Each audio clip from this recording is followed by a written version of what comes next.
Good evening, everyone. Hope you're all well. We thought we'd pop on for a little Friday night stream. Me and the sheriff. At the moment, you never know though. Some other people might pop on as the evening goes on. And also, we may well put the link in the chat. There are any fans that want to have a chat later on, if we're not busy, you're more than welcome to jump on as long as your camera's on. So we'll see how we go. Sheriff, how are you, sir? All good, mate. The week is done. It's the weekend. What? You can't argue with that. Well, yeah, you're off the weekend. You've been working hard all week, Sheriff, sitting there streaming. Well, I wouldn't say hard. God knows what else you've been doing.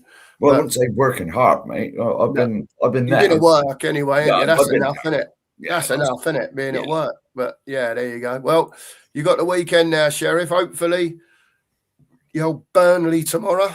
See if we can build on the performance against Dortmund. We'll chat about that. I've got a few bits and pieces I'll bring up, and I want to get the chat involved as well as we go on. We're a bit quiet at the minute, but hopefully a few more people will join as we go along and as the stream gets going. Yeah. Right. Sheriff. Yes, mate. Before we go to the chat, let a few more people. We'll say hello to Jim. Big up, Jimmy Hotspur. I hope you're well, mate. Oh, okay. I hope you're well, Jim. Hello, mate. Get your comments in the chat. Any questions you want to ask? Whatever. It don't matter. We'll bring it up, and if we can give you a, reasonable answer, we will. If we can't, I'll just say, I'm sorry, I don't know. You know how we are on here. Big up to Schultz. Yeah, big up, mate. Hope you're well, mate. Hope you're well. Nice to see you in. Yeah. Nice to see everyone in it on a Friday night. I know a lot of people stay in now, Sheriff, don't they? Yeah. Do you know what I mean? Well, the town I live in, mate. See, where I was a cabbie, I still speak to some of them, and they say Fridays is absolutely woeful in town now. Yeah. It is up here as well. Used to be really busy. Yeah. Well, it's one of them, isn't it? What can you do?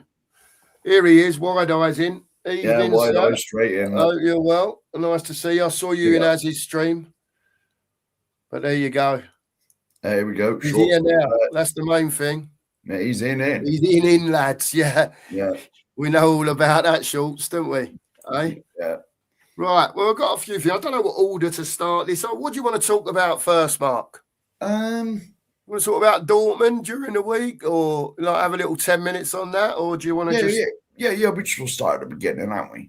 Yeah, go on then. Go on. I'll let you go first. What did you think about the performance and everything that was surrounding it on during the week, Mark, against Dortmund? The Dortmund. See, I was surprised because I think all three of us was expecting us to lose. Yeah. Yeah, I think we did. Yeah. Yeah. I mean, I don't think one of us predicted that we'd win. So it was big up, Andrew. It was a surprise. And the way we started the game, even before they had one sent off, I think if that sending off hadn't happened, we would have still won. Yeah. The pressing that we were doing, the hassling, the way we were knocking the ball, it looked like two completely different teams. All right, Dortmund, I think, got it wrong a little bit, because they certainly sort of shaped up in the second half, didn't they? Yeah. When they had most of the ball and, but you can't complain.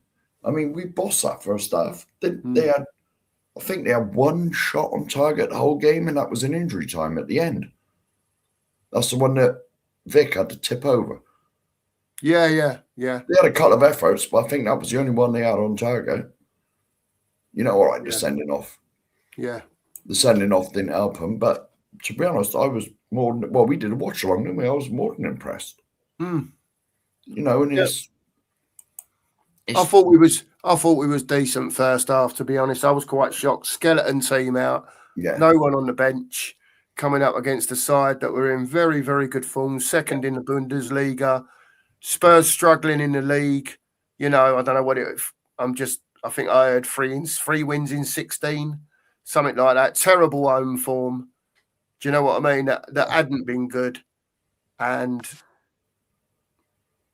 I think they just surprised everyone at the end of the day. I think it was a surprise, the type of football that they played first half, because we haven't really seen it at White Hart Lane this year. No.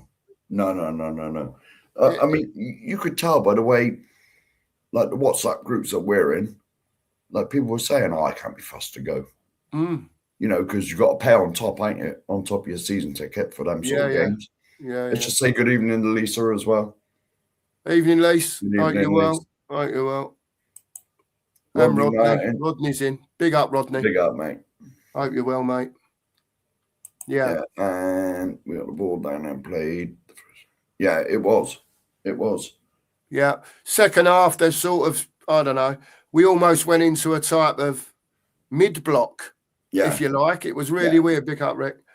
And it was weird because it was almost like that we played the football that Spurs fans love to see. Big up, Jim. Yeah. Yeah. Absolutely, Jim. But they played, you know, the football that Spurs fans want to see first half.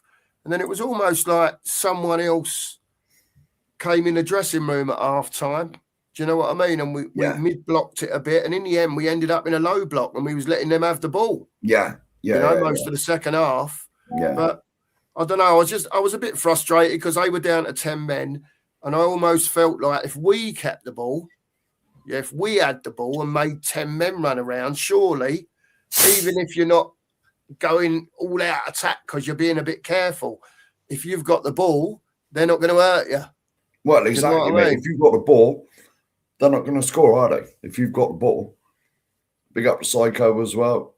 Big up, Psycho. Big up, seen mate. you for a while, mate. Hope you're well. I know we haven't been on, but that's probably why I ain't seen you for a while. Nige must be doing errands. Yeah, he is by the look of it. He's on the school run. You never know. We might be going long enough that Nige is back and he'll jump on. He's got the link.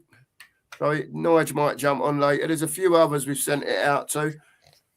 I never sort of insist or can you do next Friday and all that sort of stuff, because it very rarely works out. So on the night we do a stream, I send the old link out, and if people are available, they are, and if they're not, they're not.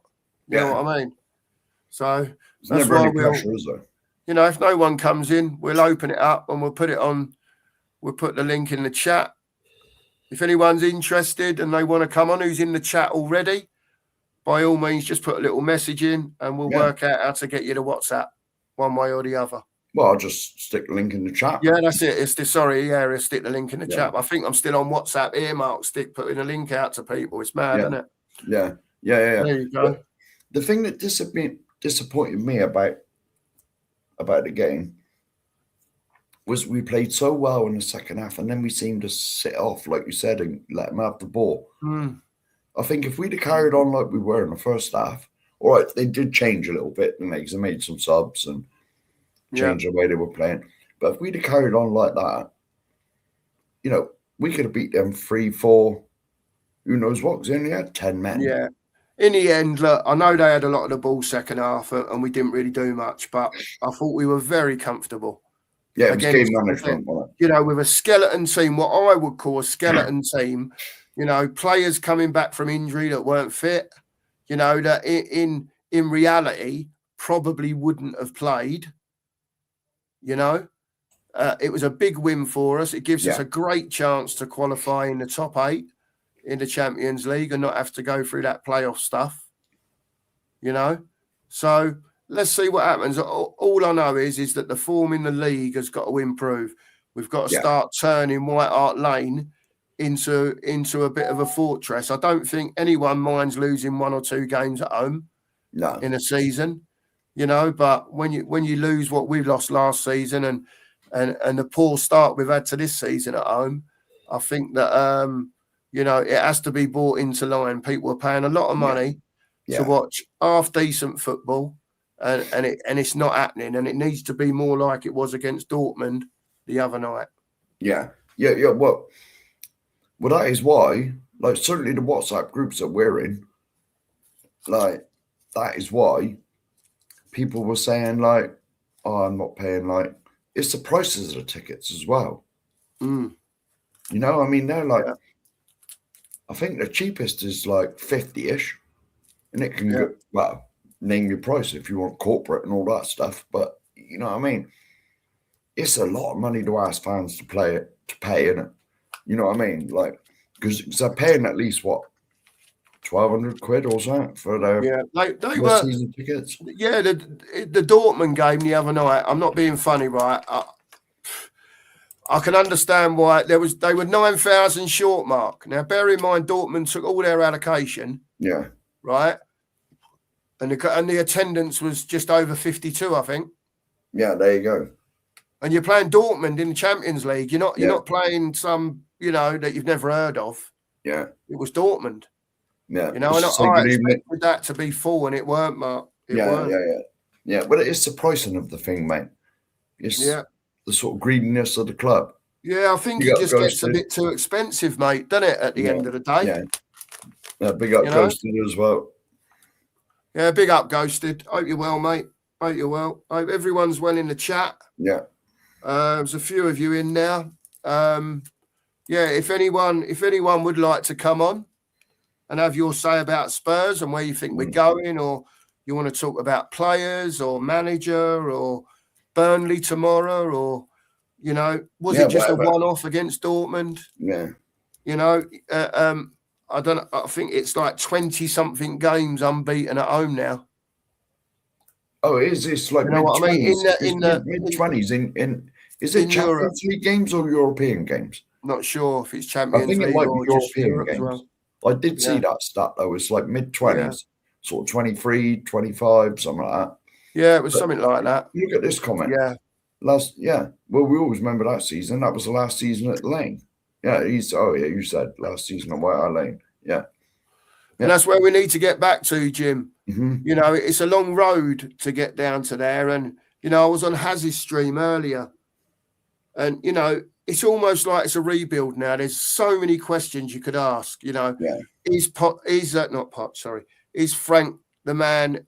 You got to remember when Vinay was at Arsenal, as far as he was concerned, Arteta was the man. Right. Yeah. And he kept saying, leave him, keep him. And he went, I think it was 8th, 2 7ths or 2 5ths, something like that. And it took them a good 3-4 years to build their squad up to where it is now. And we're even further behind where they started. Right. Since Poch went, the standard of player that's being bought, apart from the odd one, is not very good. I watched Juventus the other night, Mark, in the Champions League. We was banging on about Locatelli, weren't we? Do you remember the DM? Yeah. You should have seen him the other night, strutting his stuff in the Champions League, mate. Seriously. Different gear. And we got fans saying, I don't want him. Too old. Yeah. Get out of it. Listen, what do you make of... Go on, if you want to say hello to No, I was going to I'd say good evening to... big up, Bob Barrick. Sorry, mate. Sorry. Yeah. Big up, Bobs. Hope you're well, mate. Hope you're well. And David Clark as well. I actually think the players... What's David saying? Big up to you, David. Good evening, mate, from Leicester. Yeah. Hope you're well, mate. In their hands first half. Fans, you actually think that the players took in their own hands in the first half and then converted back? No, we was talking, David, in all seriousness, we was talking about what effect on another show that Heitinger might have made coming in as Frank's number 2, because he plays more on the front foot. It was just an observation, mate. That was all. And we were saying on Haz's stream that maybe, it was a bit more down to Heitinger that we played the front foot football more and was still solid. Obviously, it was down to they only had 10 men as well. But I thought we was doing really well while they had 11, to be fair. Yeah, we was. I thought we were the better side. Yeah. Oh, definitely. Definitely. Now, we are coming to this because there's 2 comments in a row here about Mr. Robertson, and I'm sure we will get to it. You were just talking about that's probably the next topic, isn't it? I don't know. Yeah, we'll come on to transfers in a bit. Yeah. Can start it up if you want, Mark, if you can do it from there. Yeah. It's up to you. I don't know you if you got can stuff or not. written down. I ain't got a clue what you got written down, mate. No, about Jimmy's question. I'm saying so we don't Yeah. forget about Robertson. That was all. Yeah. All right, I've Yeah, started. that was all. If Yeah. there's any questions, we'll star them up and we'll Who else go is through in? them. Not a problem. Who else is in? Nita. Well, Nita's in. Big up, Nita, Nita. big up, I hope Nita. you're well. I hope you're very well. I hope Tottenham don't get you down too much, Nita. I know you're a big fan.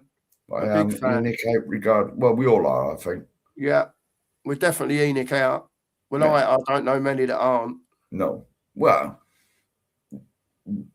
I'm with you. Okay, I'm with you. I'm with you, David. Oh, yeah. Right, I'm with you. Sorry, Yeah. David. Sorry, I missed you there. Sorry, mate. Yeah. I was miles away. If Yeah. you look at, if you support Spurs just watching YouTube, you'd think 100% of the fans were Enoch out. Because certainly I don't watch a lot of YouTube anymore, but like the stuff I do watch, there's always like Enoch out and all that in the chat and all that. But overall, obviously, I don't know how many fans we got worldwide. A few million, quite a few million. There's a lot of fans, yeah. All over the place. Yeah, all over the world, all over the world. And it is what it is. It is what it is. We'll all have our opinions about stuff, and it is what it is. But listen, going back to Dortmund, I thought, very good first half. It dropped off second half, but they done what they needed to do to win. So, was that a tactical thing? Was that planned, or was it just contain them and I don't know, Mark. the second half? I don't understand why you're not trying to keep the ball. Yeah, no. When you're winning 2-0, you come out second half, and even if you don't want to have a go, have the majority of possession, make them work. They've got 10 men. But we didn't. We did it the other way around. It was almost like we went, there you go, Dortmund, break us down, then see what you've got. And if it had gone 2-1, you know what we're like. The old bums would have gone. Usual story, but they see it out well. We're quick enough on here to have a go, Mark. And, I do have a go. If I think something's felt like calling out, I'll call it out. Do you know what I mean? But I thought Spurs first half, with the side that we had out, I mean, can you imagine, saying, Archie, Bergvall, you're going to be our 6 and 8 for the night. Yeah. And you got to control this game. And don't get me wrong, again, I know they went down to 10 men, but for the initial amount of time that they had 11, we were the better side. We were. On the night, we were the better side. And you got to remember, Archie and Bergvall, they probably got a combined age of 40? I think one of them's 19, isn't he? And one of them, or are they both in their teens? Both 19, and they or whatever. One's 18 and one's 19, something like that. But listen, on the night, they done really well. I'm not sitting here saying, oh my God, the Messiahs have come. Do you know what I mean? We was all wrong. Second half, they was up against 10 men for a bit, and at the end of the first half. But we all know, and David, we'll all go back to it. We love to talk about on the pitch. Yeah. We love to talk about the managers, the players, about the games that we've played, about where we think it's going wrong and where we think it's going right. Yeah. But ultimately, and we'll move on to transfers in the next section. Ultimately, it's down to Enoch. Yeah. At the end of the day. And Mark, we'll move on to transfers briefly now. We'll chit chat about other stuff as we go along, and we'll get your questions in the chat if you've got anything that you're not sure about or that you'd like us to answer if we can, whatever. And Mark will star them as they come up, and we'll go through them in a bit. Anything you want to know, and we'll try and answer it. If we can't, we'll tell you. Yeah. I forgot what I was talking about now, Mark. Enoch. Yeah. Enoch, at the end of the day, Enoch look, it doesn't matter what manager's there. Mark says, for argument's sake, I'd love Poch back next July. Yeah. Right? He can't come in until the 1st of July or something when his contract's done with the USA. Yeah. Right? if they know that that's what they're doing, that Frank's a stepping stone, and they want Poch, and they're going for Poch, and they've been talking to Poch, yeah, that's fine, right? I came up with the bit earlier on that players like Conor Gallagher, players like Andy Robertson, we are not the club at the moment to be going, not good enough for us, mate. Yeah. Because they're a level above what we've got. We are not in a position as a 17th place club to go and buy these players that are winning Champions Leagues and whatever else. Then Tottenham just don't do that. Very rarely. No, but I will add to that. We all know whose fault that is. There you go. So, because and that brings it back to Enoch. But someone was it in Sav's stream earlier that I saw it? Would Liverpool, if Robertson got injured, Robinson got injured. Robertson. Yeah. Oh, was it? Yeah, Andy Robertson. Oh, it is. The Scottish left back. Yeah, it is Robertson. Yeah. You're thinking of the fella at Fulham, aren't you? Robinson. Yeah. Right. If he got injured, would Liverpool come to Tottenham and say, "Can we have Ben Davies?" No, they wouldn't. No. No, they wouldn't. That's not happening. And so, I know he's not injured. He's not got a bad injury record either. He was out for most of one season, I think, because he done his shoulder in. Yeah. And that's it. And so, but to be honest, with the money that the club's obviously got, you can't tell me that we can't get a better left back than Andy, whatever his name is, Robertson. You can't tell me that. Okay. All right. Yes, does he improve us? Yes, he probably does. Yeah. But he's 31-year-old. Yeah. Yeah. It's always sort of. But Mark, I've got to ask you, in the position that Tottenham are in now, right? You know what we're like buying players, right? We're very opportunistic. Let's put it like that. It's carried on like that. I don't care what anyone says, right? It has carried on like that. Injury to Bentancur. Oh yeah, we're going to get Gallagher. Yeah, and then the club statement, we've been after him for years. I know we've been after him, but isn't it funny that it got sorted that quick? Do you know what I mean? Yeah. There's other names. Look, to me, I've got to say to you, Mark, there probably is, right? But what better left backs out there than Robertson, right? But what I will say to you is that whether he's a Liverpool cast off or not, right? And I'm trying to look at it objectively and sensibly. Yeah. Right. We all want the best players. That Mark, we're Tottenham at the end of the day, right? We all want the best players, to make our club fantastic, win stuff. Big up, Angus. Yeah, big up, Angus. I personally think, and this is just my opinion, and from what I've seen over the years, for me, Andy Robertson is if he comes in, he's a seasoned professional. Yeah. Oh yeah.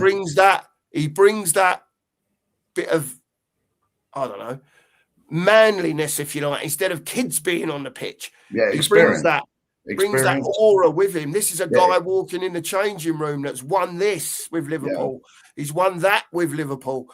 He can defend as a fullback. He can also go on the overlap. He's got a blinding left foot, pings in a beautiful cross.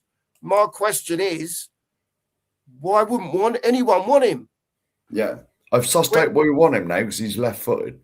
Because you're always moaning about you don't Mark, he's on the left. He basically is an older version, I think, of that Robinson you're talking about at Fulham. He does pretty much what he does. He can get up and down. Perhaps he can't as much now, being 31. But I wouldn't suggest by any stretch of the imagination that his legs have gone. And Scott, I don't know what the figure is. I haven't Sorry, I'm not jumping your chat, Mark. I've just seen, and I'm just answering Scott quickly. Scott, I don't know what the figure is. If it's that sort of money, then there's, you got to think, because I heard it was a lot less than that, but he was going to be on sort of 160 grand a week. Right now, listen, that's up to Spurs. I don't pay the wages. I don't pay the fee. That's up to them. I'm talking about him as a player. Yeah, he walked straight into our first team. Oh, there you go. For me. Let's just say good evening, Thomas. Big up, Big mate. up, Tom. Hope you're well, mate. Hope you're well, Thomas. Yeah, but I mean, I've got nothing against him coming in, but I'm on about for what we're portrayed to be. It doesn't fill you with much. You know what I mean? Because you can't imagine Liverpool coming in and trying to buy Ben Davies, would you? No, but Mark, I don't think that matters at the end of the day. He's experienced. He's a bit of a leader. Look, he can play football at the end of the day. Yeah. All right. I mean, I've watched another Liverpool and him to know that he can play football.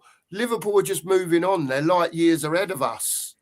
Oh, well, of course they're just moving on, and he's been there a while. He's done his thing, and maybe he is looking for a payday. Who knows? I know that he'll be looking to get into the Scotland team, and he'll want to be playing regular football. Yeah, I was going to say, of course, because he don't play regularly for Liverpool anymore, does he? No. Look, for me, I don't know what length of contract they're talking about. If they offer me 2 years, I'll be snapping his hand off. Yeah, another 2 years in the Premier League, which helps the doggy come along, which helps young Sousa come along. I just don't think we're that team that's there and buying those players. We're buying those players, the next step up, and then we'll have to go the next step up. And I know a lot of fans don't want to hear it. They don't want to hear it because we're so impatient as a fan base. But we've got what we've got, and we'll get who we get. And I've got no doubt what we say don't even get heard at the end of the day. They'll do what they want to do. But at the end of the day, right, ENIC, it doesn't matter who's in charge, have got to support the manager. Now, that was the next question, Mark, on this subject I wanted to ask you. Do you think that ENIC are backing Thomas Frank with the signings of Conor Gallagher, with the signing of Andy Robertson, if he signs, which it looks like it does look like he's coming at the moment, and Sousa? Well, let me just say, I'm not reading that out. I'm not reading that name out, but we've not seen you before. But whoever you are, big up to you. Thank you for joining. Right now, are they backing? Well, it doesn't appear that way, does it? To be honest, a young un, Conor Gallagher, we were after for God knows how long. Yeah. And to me, we only got him because of Bentancur's injury. Yeah. That's how I see it. It's very coincident. It's very coincidental, isn't it? Should I say? It seems that way. Yeah. It does seem that way, but. And now, right, you look at the latest one. Ben Davies breaks his ankle, whatever he's done, and suddenly we're getting someone his age.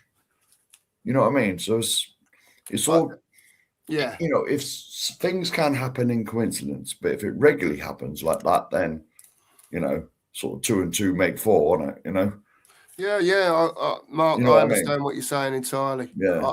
I totally understand what you're saying. And to be honest, and if you want me to say, are they backing Frank? Let's face it, have they ever backed any manager? Their record's not good, is it? Yeah. You know what I mean? Yeah. When Poch had us that close to winning a couple of league titles. Yeah. Fourth is enough. We got Champions League money, that's it. Yeah. Mark, do us a favour, stick the link in the chat for us. If anyone wants to come on, I know most of the names that are in here. If anyone wants to come on and have your say, by all means, you're more than welcome. Must have your camera on though, unless we know you, obviously, and you know. Head of technology has sorted out. Yeah, you're more than welcome. At the end of the day, we're here to hear different views. If you've got a different view to us, it doesn't matter. Come on and talk about it. We're all ears. You know, we're not going to sit here and start slating people because they've got a different opinion to us. God, no. Well, to be honest, my knowledge of football is shocking, mate. Apart from Tottenham, I'm pretty good with Tottenham, but any other team, I don't watch any other teams. No. I try to watch as much as I can. I don't watch as much football as I used to. But football's just changed for me. There's no, that's wrong. There's not any. There's very few Mavericks out there now. Do you know what I mean? Yeah. Like Tottenham always had a Maverick, had a Ginola, had a Gascoigne, had a Hoddle back in the day. Yeah. You know, we've always had decent forwards, Archibald and Crooks and Klinsmann. Just to name three off the top of my head. Klinsmann and Sherinham's the best strike partnership. There's so and many. Sheringham, when they were together, is probably the best strike partnership I've seen. Yeah. Oh, here he is. Yeah, absolutely. Oh, Dan's here. And Spurs. There's Dan. How are you, Dan? I thought you was at the hospital. You all right, mate? Oh, I've been at the hospital all day, mate. Just usual stuff. Had to get checked up. You okay, yeah? Yeah, all cool, mate. It's just normal stuff, that's all. Brilliant, mate. Okay, as long as you're okay.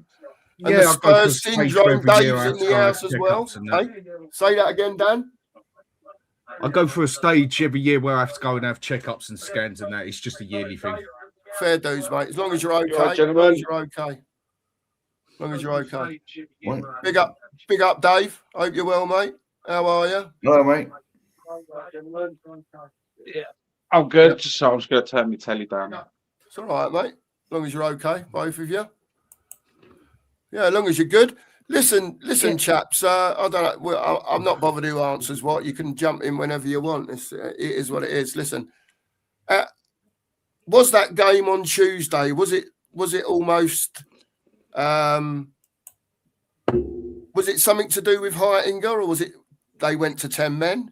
Why did we sit back in the second half? I don't know. What do you chaps think? Because I think when a team's down to 10 men, even though we had a skeleton team out, we were dominant.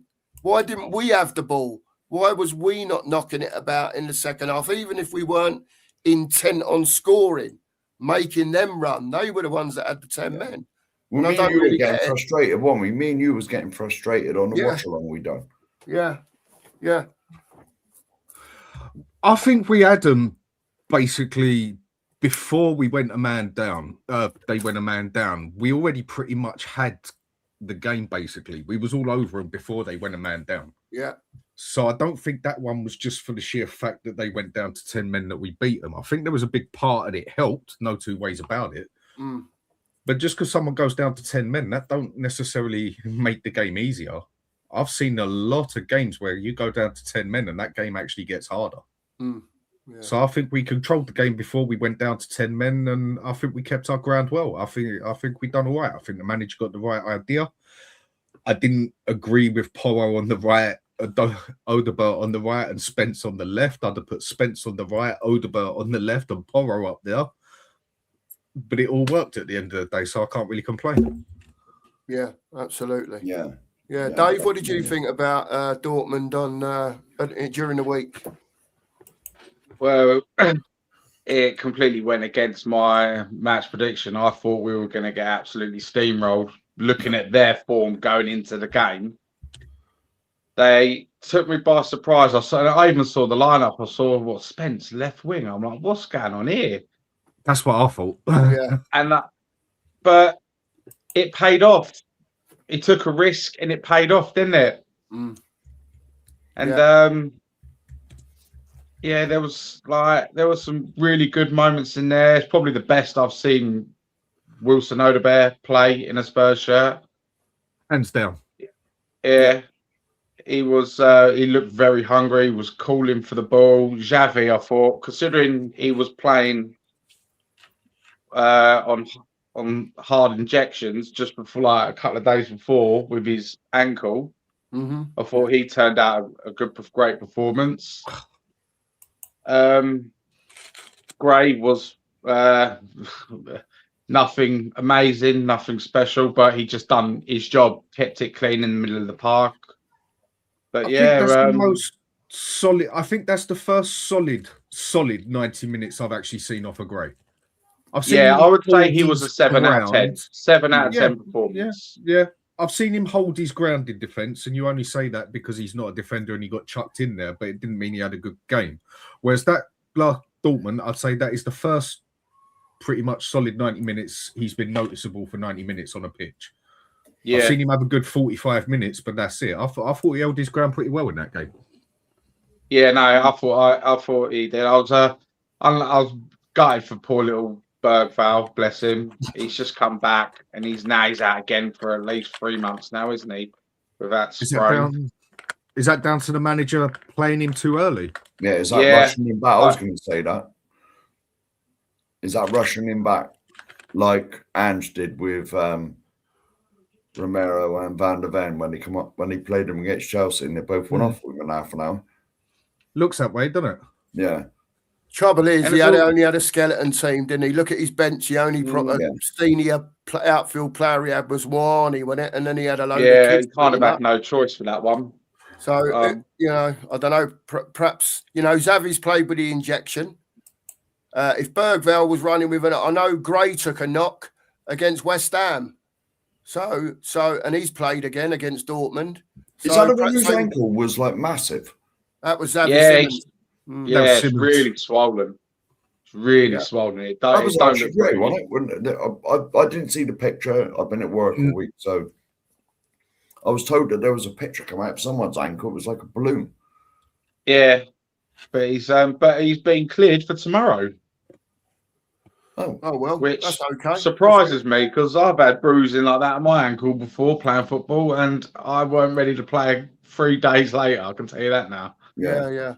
Well, we've still got serious injuries for the Burnley game tomorrow, as far as I know. I know we've got Van der Ven back. I mean, I was talking on Haz's channel earlier, and I thought if Simons played tomorrow and he still went for the 3 in midfield, that he would play Basuma tomorrow with Gallagher as the 8 and Simons as the 10. I don't know what your feelings are on that. I can't see Gray. Bergvall obviously can't play. I can't see Gray playing tomorrow. I really can't. I would not let Simons play tomorrow. I'd save him for Frankfurt. Okay, fair dues. Dan, what would you do? Go on, Dave. Sorry. No, go on, Dan. Over to you, mate. I'll come back. I think this Burnley game is extremely important to try and get us into a bit of motion as such. Mm-hmm. I mean, that Frankfurt game, they've got nothing to play for. They're already out, aren't they? Yeah. If I remember right. So. Obviously, we've got everything to play for, but they're already out. So I think they might even be looking at the league more because whether they win or lose, it's irrelevant to them, basically. Yeah. I think we've got to put everything into that league game to try and get a bit of momentum going because, again, otherwise, what's the point of going and beating Dortmund to then go and lose to Burnley? Yeah. Because we've also, if you look at the games we got coming, it's going to be very few and far between where we get some points out of that. I mean, we've got to play City, we've got to play Arsenal, we've got to play teams like that, basically. February, we got the 2 Manchester teams. That's right. Newcastle and Arsenal. Mm-hmm. So and out of that, we got to take the points where we can get them. And if Burnley is one that we can only get points from, I mean, I know City, we usually do milk and dry the points, but we do know City has more than enough capability to turn around and spank us 3-4-0 if they want to. Oh, yeah. Man U, they're definitely on their honeymoon period at the moment. And I think that's flying at the moment, aren't they? Yeah, they're on their honeymoon period. And this is where we got to snap up the points where we can, because if we just keep slipping like we have been all season, at home, you've got to say that's a relegation. That's a relegation team. Mm-hmm. Yeah, absolutely. Yeah, I agree. It's a big game tomorrow. Big game. We were saying earlier as well, Dan and Dave, about the pragmatic football that Frank plays, and then all of a sudden for this game we almost seem to be on the front foot. I think a lot of fans will be disappointed tomorrow if he reverts back to that sort of, against a Burnley team, playing that pragmatic type of football. I don't know. What do you think? Do you think we need to be on the front foot more? Oh, yeah, definitely, mate. 100%. Yeah. I thought my personal take of this one, or Tuesday's game, was he's thinking, to hell with it. If I lose this, I'm gone.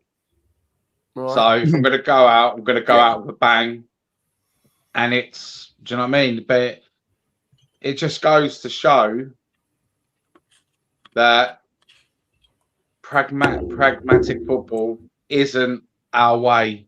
No, great. It's not how we play football. And it just looked like, from what I was seeing, it just looked like all the forwards were all screaming for the ball 24/7, wanting the ball, get involved in the game. I mean, Odegaard was just running at everything in front of him, and he completed a hell of a lot of dribbles as well. And he got the two assists. He did, yeah. I mean, Dom Solanke's probably scored the worst goal in Champions League history, but I don't think he cares, does he? I mean, I don't think. No. What was it he said? I think he gave an interview to somebody. I watched Ali Gold's video that he put out after the game, and he said he had 3 touches of it, so it looked good in slow motion. He was trying to get the assist and the goal mark at the same time. Yeah. He said he had a good slow motion replay for the goal. Yeah, unbelievable. I'll move on to. Is there anyone else you want to say hello to, Mark? No, I think we've said hello to everybody. Well, I haven't got that far down yet. Yeah, that's all right. If I do bump into someone who we ain't said hello to, I will. We'll give you a wave. We'll give you a wave. Yeah. Rumours about Andy Robertson today from Liverpool. Now I'm hearing. And I haven't got sources, just what I'm seeing and reading, that it could be very close already, that he could be signing for Spurs. Dan and Dave, what are your thoughts on Andy Robertson coming to Spurs as a left back? I don't know what the figures are. I heard a rumour someone's put in 27 million, Scott, I think. I didn't know that. And sort of, I've seen 160 grand a week wages. What do you think about Andy Robertson coming to Spurs if he comes? Just say hello to Lee Payne. Made a false. Big up, Lee. Big up, Lee. And one more.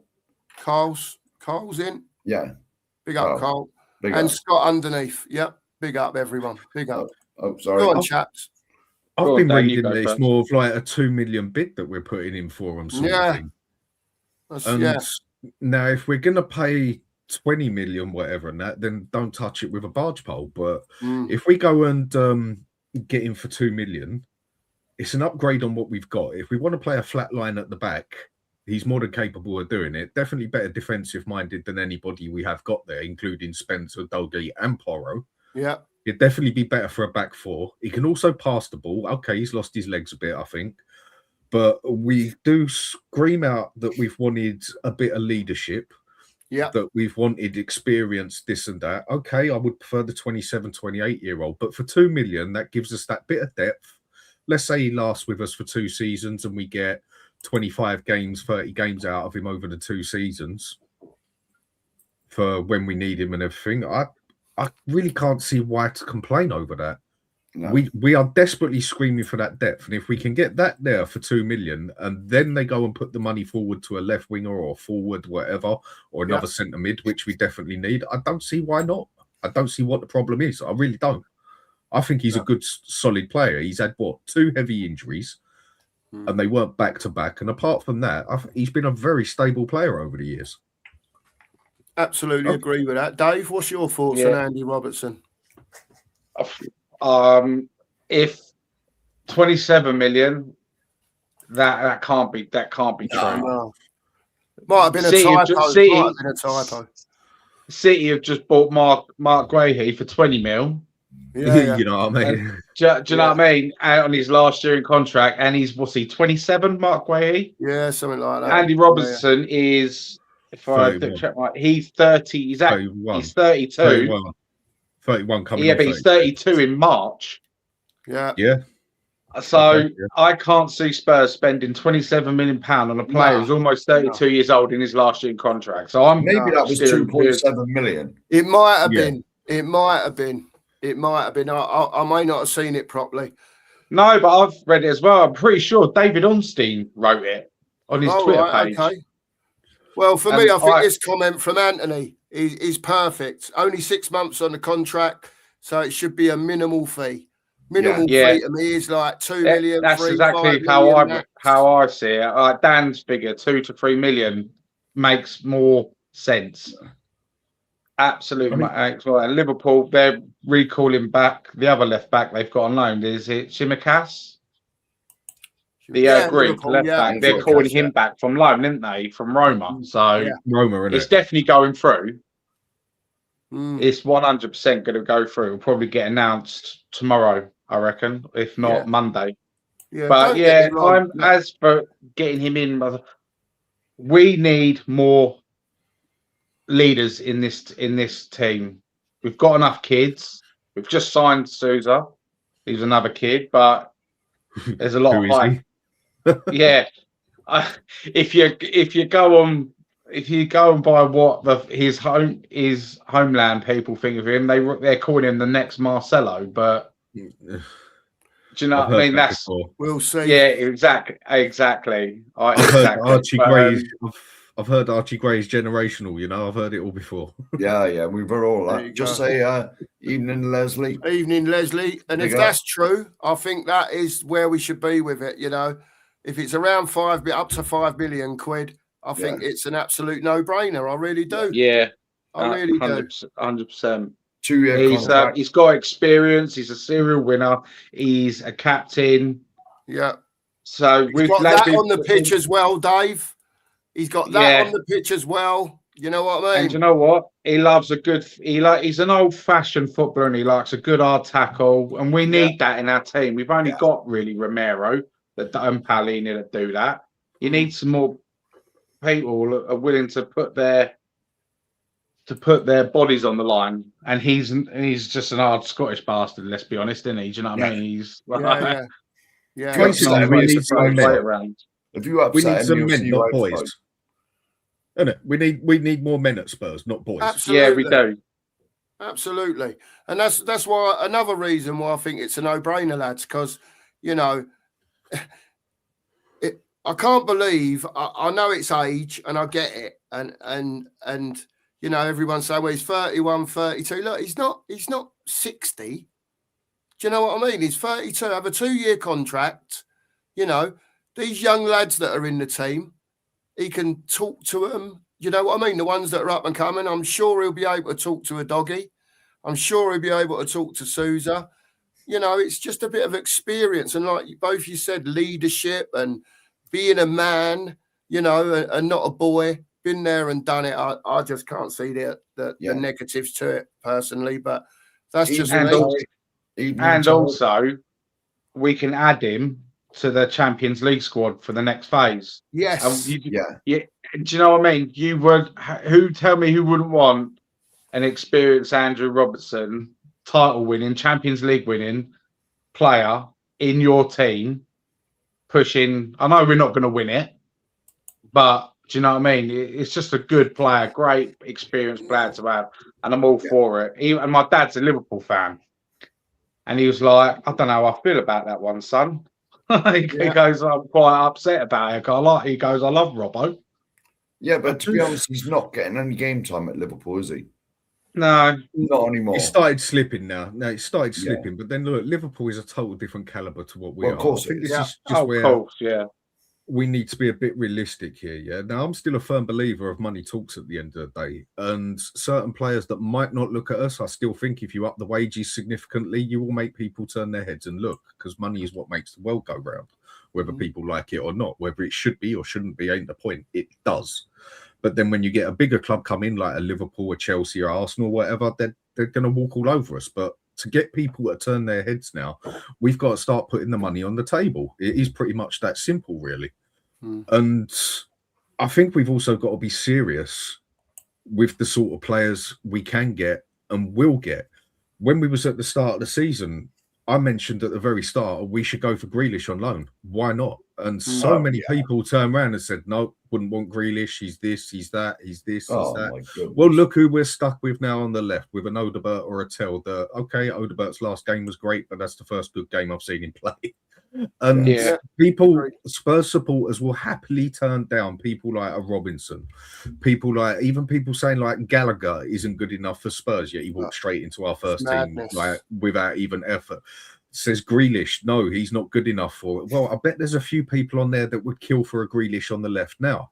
And I think we just got to accept in certain ways that we are not going to attract these world-class players and that. We don't pay up on the wages side of it.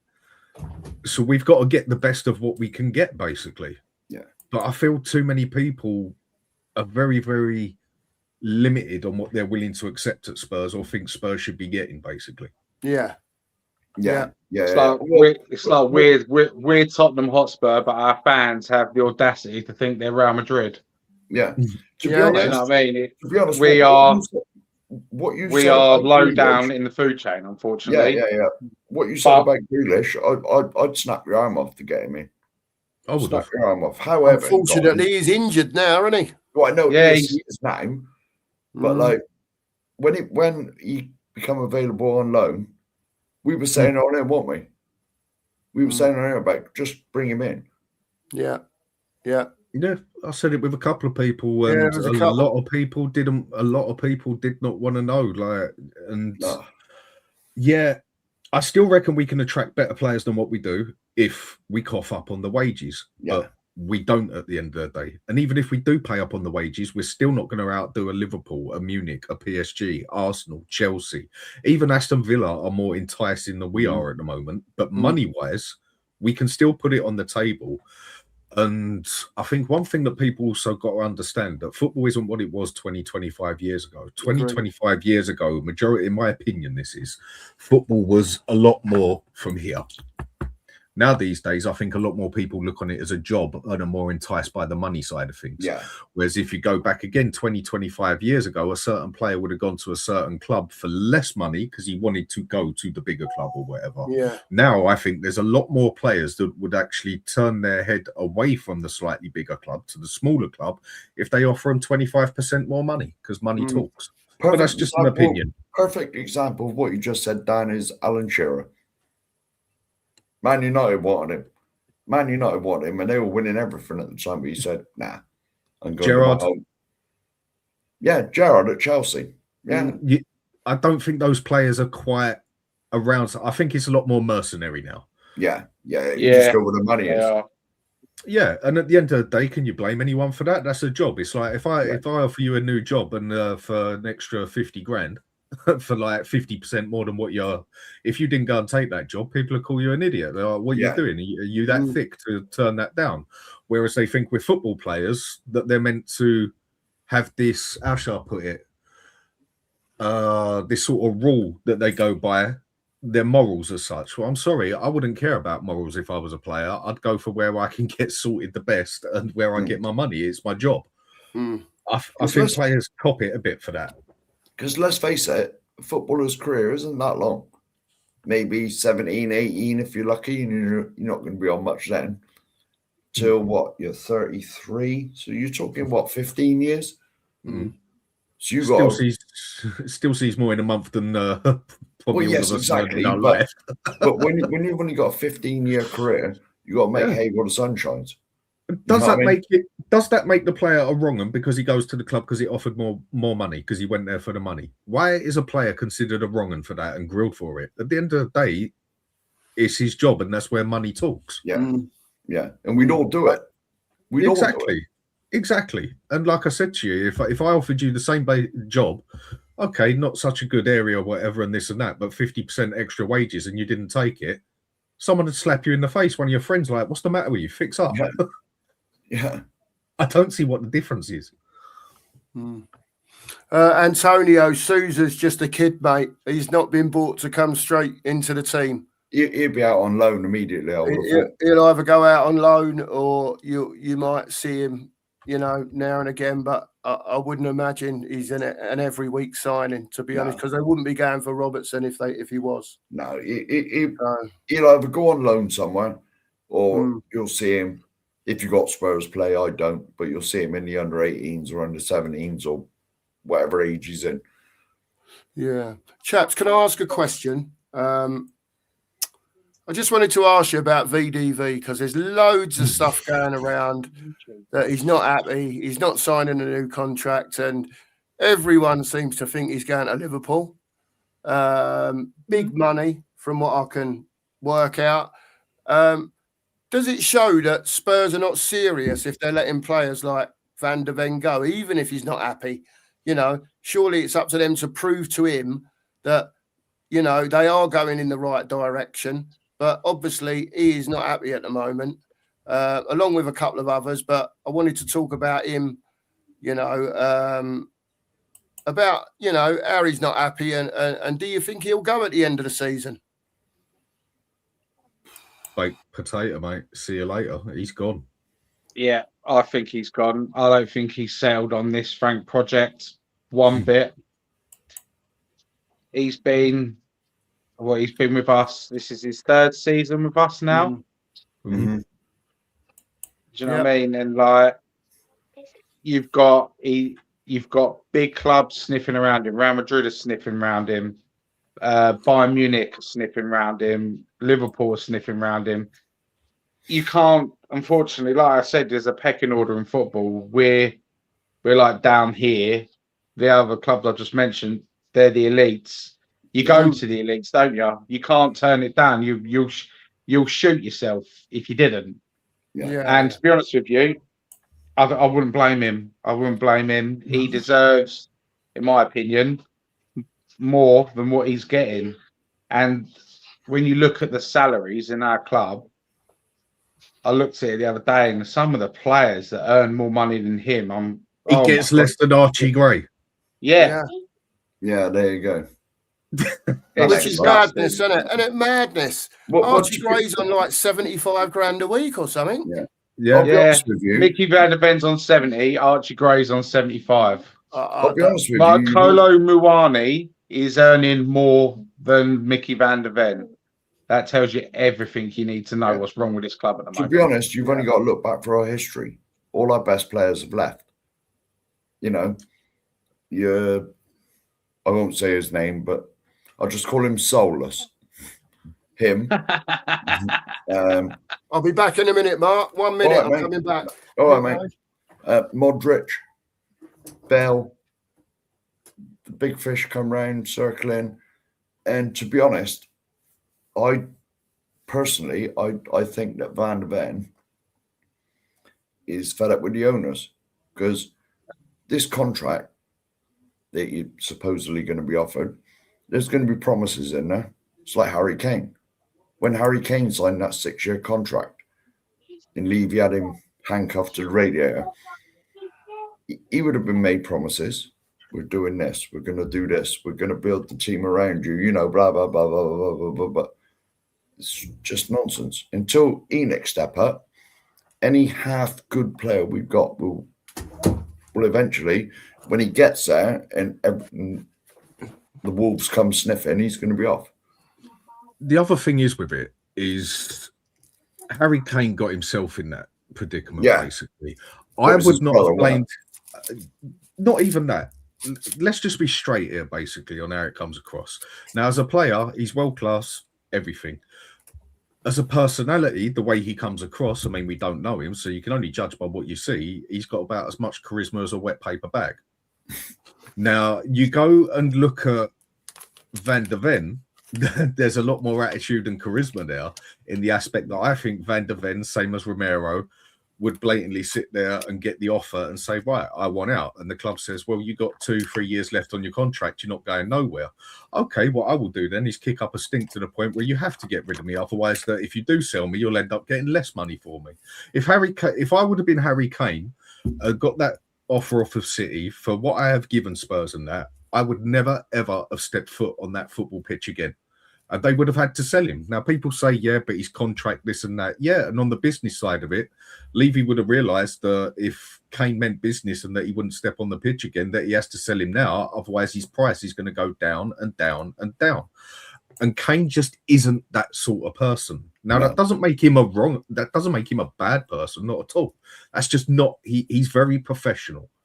But when it comes to someone like Van der Ven, I think he's got enough personality in him as such to turn around and say, do you know what? Screw you. I'm off and you are going to sell me. Otherwise, I will just make it so hard for you that you've got no option but to sell me. And to be honest, Van der Ven has not got Tottenham in his blood like Harry did. No. He probably never heard of us before we bought him. No, but I think Van der Ven's got the fight in him to turn around and say, well, no, I just won't play for you. Simple as that. And then the club is in a predicament where it's like, okay, do we hang on to him and he just sits on the side because he refuses to play, and then his price comes down and down and down and down, or do we just have to sell him now because the man wants to go? And I think he's got the fight in him to basically say, I'm off, same as Romero. Yeah. What do Spurs get for him, chaps, if he goes in the summer? I mean, realistically, bear in mind, I think we paid about just under 40 million quid for him. Right? So he's been here 3 years. He's at the right age now for these big boys to come in for him and for him to progress. They must see something in him. What is he worth to you as a Tottenham fan in, I know we don't deal with the money, but if he went for argument's sake for 100 million, would you be happy? Do you think that is a good return for Van der Ven, or should it be less? Should it be more? I don't know. What do you think?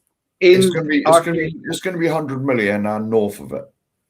I think in today's market, in my personal opinion, I think he's a Rolls Royce of a defender. I love him. Mm-hmm. There's aspects of his game where he could improve on with like defending corners and etc. But he's not the only one there in that box who struggles with it. But he gives you something else. He can play left back. He's even played left wing before and a striker in his younger days. He is, once he's got that ball and he's on that run, you ain't stopping him. It gives you something different. I think £100 million, I think it's just to start the conversation. Yeah. I think in today's market, when you see some of these players and what they go for and stuff like that, he's 100 to 100. I'd say I'd be over the moon with 120 because he's got age on his side. He's still got 3 years on his deal still, so there's no rush for us to sell him.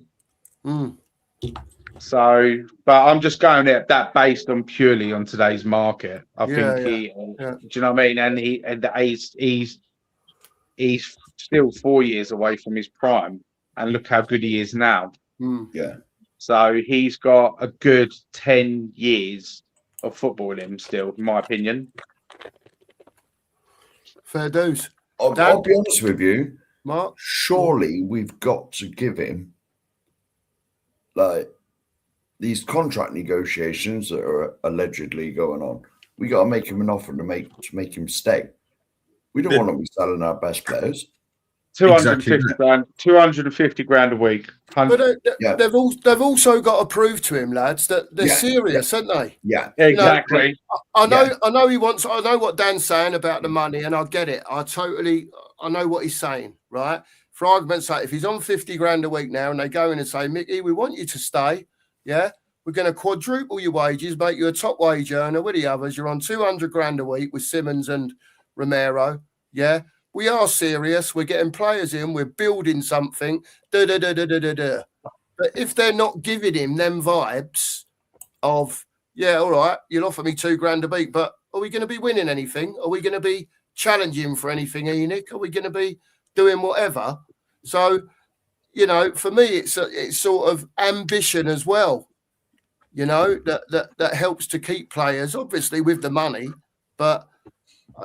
Perhaps Spurs are not showing him the ambition. This is why these players leave us, mate. You look when Poch was here, and Carl Walker was our right back. you know, absolute Rolls Royce.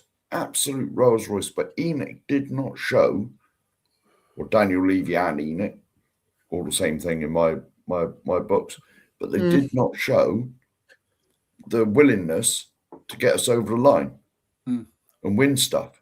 That's what ultimately the money's. Yes, money is a big part of it, but as a footballer, you want to be winning stuff. That's why Harry buggered off. He's got the Bundesliga title and the cup I spat over there, and God knows Look what. at it this way: you go down, you say, right, there you go. There's 200 grand a week, 5-year contract, and there's a buyout clause of 100 million on there for you.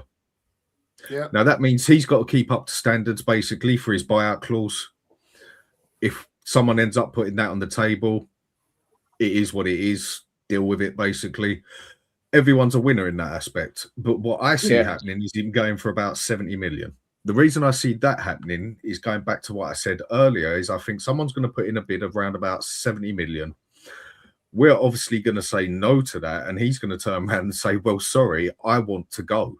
And then he's going to kick up a stink. And then the other club that there's going to be a lot of contact with in the background, we know what actually happens and everything and that, where they're just going to say, right, we'll stick with the 70 million. You kick up the stink, basically, and everything and that. And then it will cause a lot of friction, a lot of problems to the point that they have to let you go. And that is how I think he would more than willing do it. I might be wrong, but that's just my opinion on it. I reckon we're losing for about 75 million, let's say, because I think he will just have the front say, well, if you're not accepting that, I am not going to play for you. So I don't think we'll be seeing 100 million for him, and I don't think he's worth 100 million. Now, to us, he's worth 200 million. But if you want to look on it as a realistic player, I can name you several, like 1, 2, 3, 4, about 5 or 6 defenders, that if he's worth 100 million, then Saliba's worth 150 million. And I don't think it goes as bland as that, basically. So I reckon we're losing for about 75 million, if I'm going to be honest. But with what people are saying, to us, he is worth 200 million. But to the football world, I'd say he's about 75 million. So we just got to slam that contract down there that he can't say no to at the moment, because he hasn't got that offer at the minute. There's your 220 grand a week. There's your 100 million buyout clause. Now you got to keep up to standards to get that buyout clause. And now if someone offers us 85, we now have a leg to stand on to argue with you, basically, that no, this was the deal, get your bid, and you can walk. And it might be that extra little bit to give that club to just say, because they're not all tight like we are, and say, do you know what? There's your extra 15 million. Shut up. Give me your player. Yeah. And to That's be just honest, how I see that one. And to be honest, it's like I said just a minute ago, it's up to Enoch to prove to him that we're serious and we're going to buy quality players that improve us. You know, because I bet he's only pissed off because he sees no direction in the club. Yeah. Even if he does see direction, when you've got City, Madrid, Munich, PSG all more than willing to take you on, even if you do see Spurs looking in the right direction, why would you stay there unless you are that much money orientated, and we ain't going to offer him that sort of money that they will anyway on a basic bloody contract? So why would he stay there? Again, I wouldn't blame him if he did want to walk. No, but it's up to the club to prove that it's worth him hanging about. Ultimately, are Enoch backing Thomas Frank in this window, chaps? Conor Gallagher, Robertson. To me, it's not enough. It's like I know everyone says January's hard, but if scouts are doing their job properly, they find out who's available. You know, way before. Go on, Dave. So Man City bought in 5 players last January. So they didn't find it too hard, did they? They're just a big club that go out and get it done. Yeah, but they're telling us they've got 150 million, Dave. So far, I think we've spent about, I don't know, 15 million quid. We ain't spent nothing, have we? Well, we've sold Johnson, got Gallagher in for the Johnson money. Then bought Sousa in for 12 or 13. Yeah, 12 or 13. And if they bring Robinson, he'll be 5. So they've spent 20 odd million of 150 million. Is someone pulling our giraffe here or what? Because it does wind me up. It really does wind me up. It's never going to change. It will never, ever change because we've been let down from Enoch and Levy for years and years and years. And I'll take what I'm about to say now. I'll take this to my grave, right? And this is what I truly believe. That year we was in the Champions League final against Liverpool. In the January before, just prior to that, we sold Moussa Dembele to Guangzhou Evergrande for 9 mil. Yeah. Imagine I'll tell this to my grave. If we would have had a fit Moussa Dembele for that final, we would have beaten Liverpool. Yeah, he was the difference. He was the difference for that game for me because he was just such a special player. And Daniel Levy, in my opinion, he robbed us. Didn't replace him as he doesn't. And I disagree with that. No, that's a lie. Actually, he replaced. Was it Sissoko? He replaced him, Moussa Sissoko. Yeah, a panic buy last day of the window. Do you know what I mean? Dan, just before you come in with your reply, Dan, let me just say, there's a few of you in here today. If you haven't subbed, get subbed to the channel, like the stream, get over to Dan's channel at the Hotspur Hood if you're not there. Smash a sub there as well. Dan, over to you. Tell us what you think, mate. I disagree with that one on the Champions League. That one weren't Levy's fault. That was down to Poch.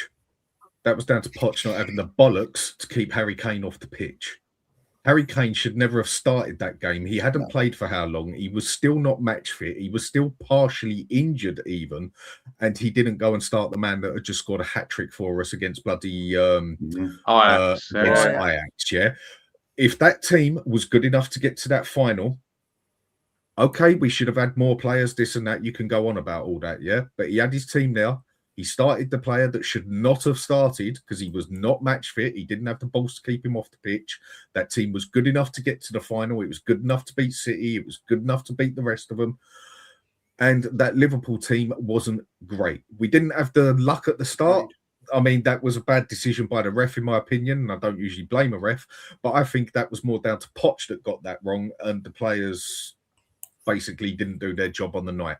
That one, you can't put it on Levy. Levy did not put an unfit striker on the pitch. Poch did that. Yeah, I know. But, I mean, I totally agree with you, Dan. I totally agree with you. But I was like, if Harry Kane comes up to you day before and says, Gaffer, I'm ready, I'm fit, I'm good, I feel good, I'm ready to play, you don't, and he gets benched. Lucas Moura played anyway. We lose. Poch will then get the fucking an even bigger ass kicking for not starting Kane. It was one of them, isn't it? Welcome to I don't know. Welcome to the job of being a bloody manager. Then deal with it. I mean, if the manager did not have he would blatantly sit there and see whether Kane is fit or not. And Kane hadn't played a game. He could blatantly see that Kane was not match fit. Anyone could see that. You even saw it through the whole game. The manager would have known that. But he still started him. Yeah, he should have brought him on with, say, 30 minutes to go, something like that, no matter what way it was going for us. Kane was not fit to start that game. Definitely and it didn't take a professional to work that out. How long had it been since he'd played? He hadn't played for about 2 months, had he? No, Yeah. So straight away, he might have even been physically fit, which he wasn't, but he 100% was not match fit. And you don't have to be Einstein to work that one out. Everybody could see that. Even people were saying, like, why is Harry Kane starting? He blatantly hasn't played for 2 months plus. He wasn't going to be match sharp on the ball. It was obvious. And Lucas Moura just got a bloody hat-trick for us against Ajax. That one for me is more down to the manager than it is anybody else. Because when it comes to the crunch on that final, you can blame Levy and Enoch for everything all you want, but it's the manager who makes the decisions and it's the players who turn up or don't turn up on the day. And one last thing with Harry Kane, he does have a very bad habit of not showing up on the day, i.e. a final or a semi-final. Yeah. Well, the thing, to go back to what you said about Moussa Dembele, the reason we sold him is he was finished by then.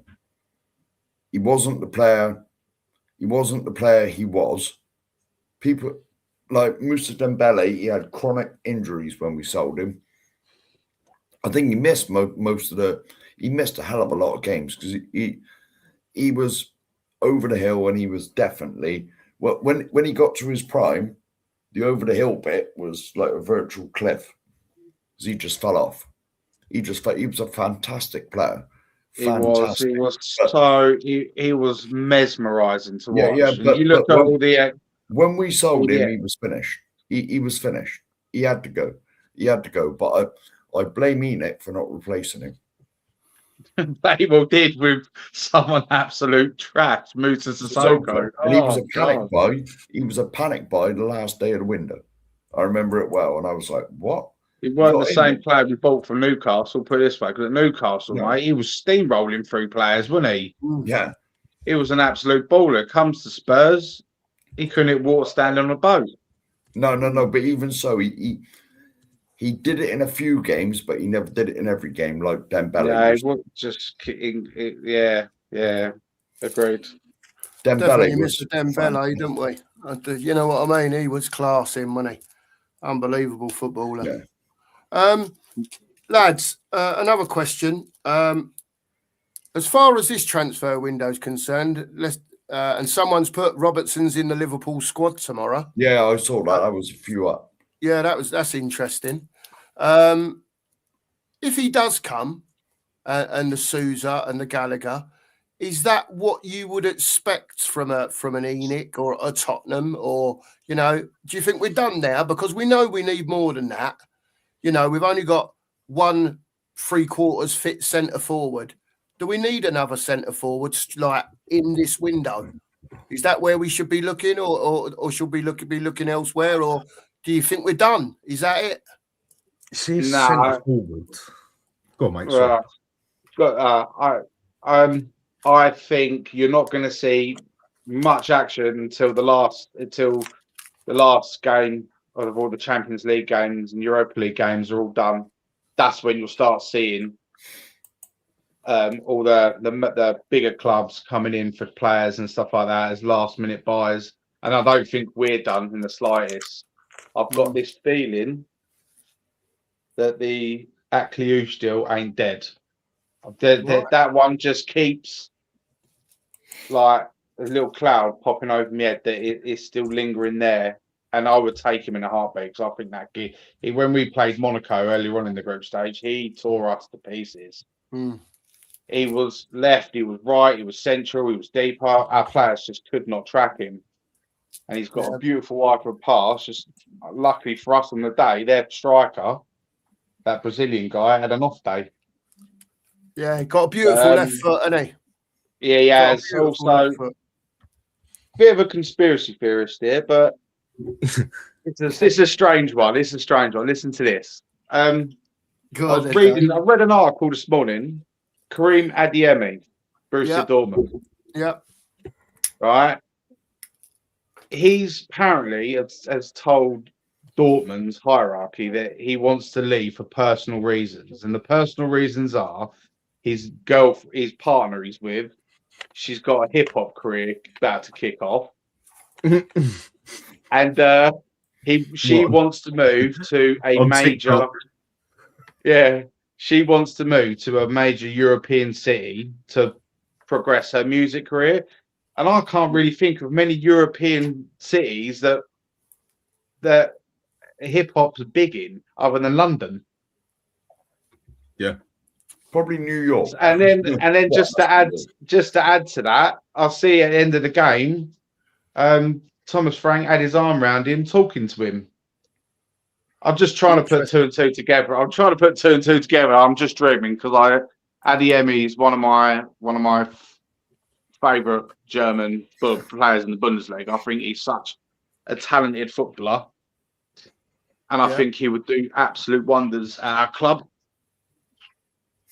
What do you guys think? Well, I'm just going to answer this. He probably will do if he comes here. Because everyone gets injured. This Robertson about his great non-injury record. Yeah. We'll see when you come here, mate. Oh, you talking about Conor Gallagher, ain't you? He's never been injured. No. The Robinson from Robertson from Liverpool. He's only had Oh, he had a shoulder he's- injury, didn't he? yeah, he had a He's shoulder had injury. two big injuries in his Yeah. career, basically, but he's been getting slightly more injured as time goes on. Yeah, but he's With, knocking on. with Gallagher, he's never, if I read it right, he's never actually had to miss a game because of an injury. Yeah. Then within the first 20 seconds while I'm at the West Ham game, he goes down like a sack of shit. Yeah. I'm just thinking, don't go there. Just don't go. And I was sitting there laughing, and the fella next to me nudged me and just like, it's going to happen, isn't it?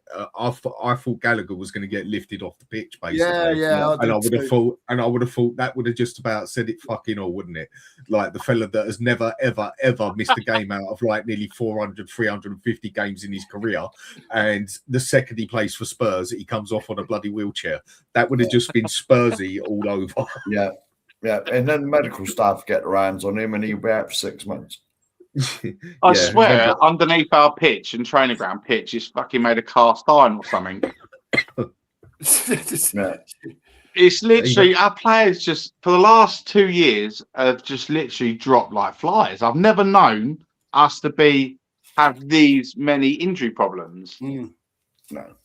And I know we can't use it too much of an excuse, but you can have a bit of leeway with it because look at the list of the players we've got out. It's scary. That's like a lot of it is a core of our first team. Like Kulusevski, when he's fit, he starts. Maddison, when he starts, when he's fit, he starts. Bentancur, when he's fit, he starts. Them two are finished. Yeah, Kulusevski and Bentancur are finished. He's not going to be. He's got, if I read it correct, he's got the same injury that R9 had.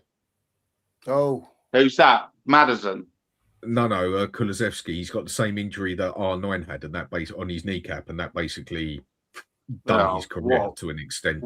And Maddison, if we're going to be honest with Maddison, I still reckon you could get some games out of him, but without the injuries, he had bloody Weetabix for ankles, didn't he? Yeah. He's a bit of a timid player in that aspect, physicality-wise, isn't he? And I think them two are pretty much done and dusted. Like to see a season out of them as such. I reckon you'll get a game or two out of them here and there, but I don't think you'll get no consistent 10, 15 games straight. I mean, Maddison, I think he's a great player. I mean, he's one of very few players that you could still say plays football like they played 20 years ago as a playmaker. I mean, how many playmakers do you see these days? Real playmakers.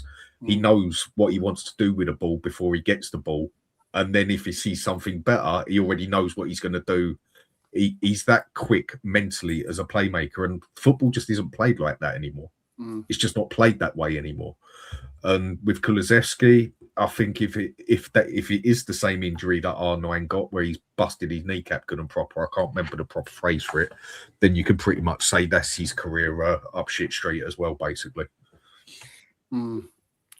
Yeah, absolutely.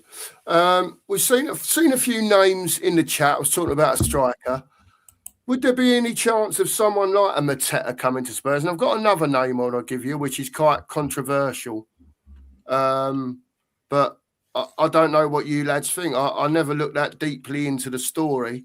But what about someone like a Mason Greenwood? I knew you was going to say that. All day long. All day long. He's like the forgotten man, isn't he? But he's absolutely tearing it up at the moment. I would take him in a heartbeat. He's just a natural. He's a gifted football player. He's such a gifted football player. But he won't. I'll be very surprised that if any English club goes in for him, I'll be very surprised. Obviously, because of his reputation and his off-field antics or whatever. I'm not going into it, but a lot of fans say, look, if he's that type of bloke, we don't want him at Tottenham. But we're looking at it for football reasons, obviously. And, exactly. I think it's a no-brainer, to be honest. That type of player coming to Spurs, I just think he's a good football player. With him, I think the fella Norm 1066 just said it spot on. Basically, Yeah. 21-25, like Greenwood too much bad press. And these days, bad press is a big thing as such. Yeah. I mean, for me, I'd take him on all day long. Did him and his missus have a few punch-ups? Most probably. Did he get done guilty for anything? No. Are they still together and got kids together? Yes. Has she got a good couple of $100,000 in her back pocket every week? So does she care? No, at the end of the day, I couldn't care less. I mean, there's certain levels, but with something like that, they can get on with it. As long as they play football on the pitch, that's all I'd actually be bothered about. But I suppose that's just where people see things from different standards. Yeah. Nothing worse. He done nothing worse than what Kurt Zuma did. Let's be honest. Kurt Zuma launched a fucking cat halfway across the fucking living room. Yeah. So and that was forgotten about quickly, wasn't it? Yeah, but people are very defensive over cats. Oh yeah. Did you? Who was it? Who was West Ham playing when someone went straight through him and the opposing fans were screaming out, "That's how it feels," or something like that. That's how your cat feels, or something like that. But with what you said with Greenwood, though, you know what? If we bought, if let's just say we took him on, yeah. I think you'd have a lot of Spurs fans going there, screaming, shouting, doing what is, let's say, morally correct or whatever else and that, when no one actually knows the whole truth themselves. No. And I bet you he goes and scores 20 goals in the season. I bet you that would change in 5 minutes. By the end of the season, I bet you'd have a lot of people take it. Yeah, but you've got to give the boy a chance. You know, you need a second chance. Yeah, because he's scoring 20, 25 goals for us. Yes, he would get a second chance. Absolutely. That's how shallow I think you will find not just Spurs, but any fan base, basically. Yeah, definitely. Do we get anyone else in, chaps? We bloody better do. I mean, really. I mean, looking at the history, looking at Enoch, Right. are they just doing enough? Are they just like the Gallagher thing because of Bentancur, the left back going in for Robertson today if we get him because Ben Davies is done? You know what I mean? And so on. It always seems like it's an injury or someone coming to the end of their contract. Why can't we be a proper club? Yeah, And get players out of their clubs. It's always proactive, isn't it? And it's never. It's always reactive. Sorry. I was literally just about to say that we're a reactive club in transfer windows, not proactive. Yeah. So something will go on, like Bentancur will get injured, and the next thing, Conor Gallagher's walking in the door. Oh, we wanted him for years anyway. But it's a bit convenient that he turns up when the player who plays in your position is cropped for a few months.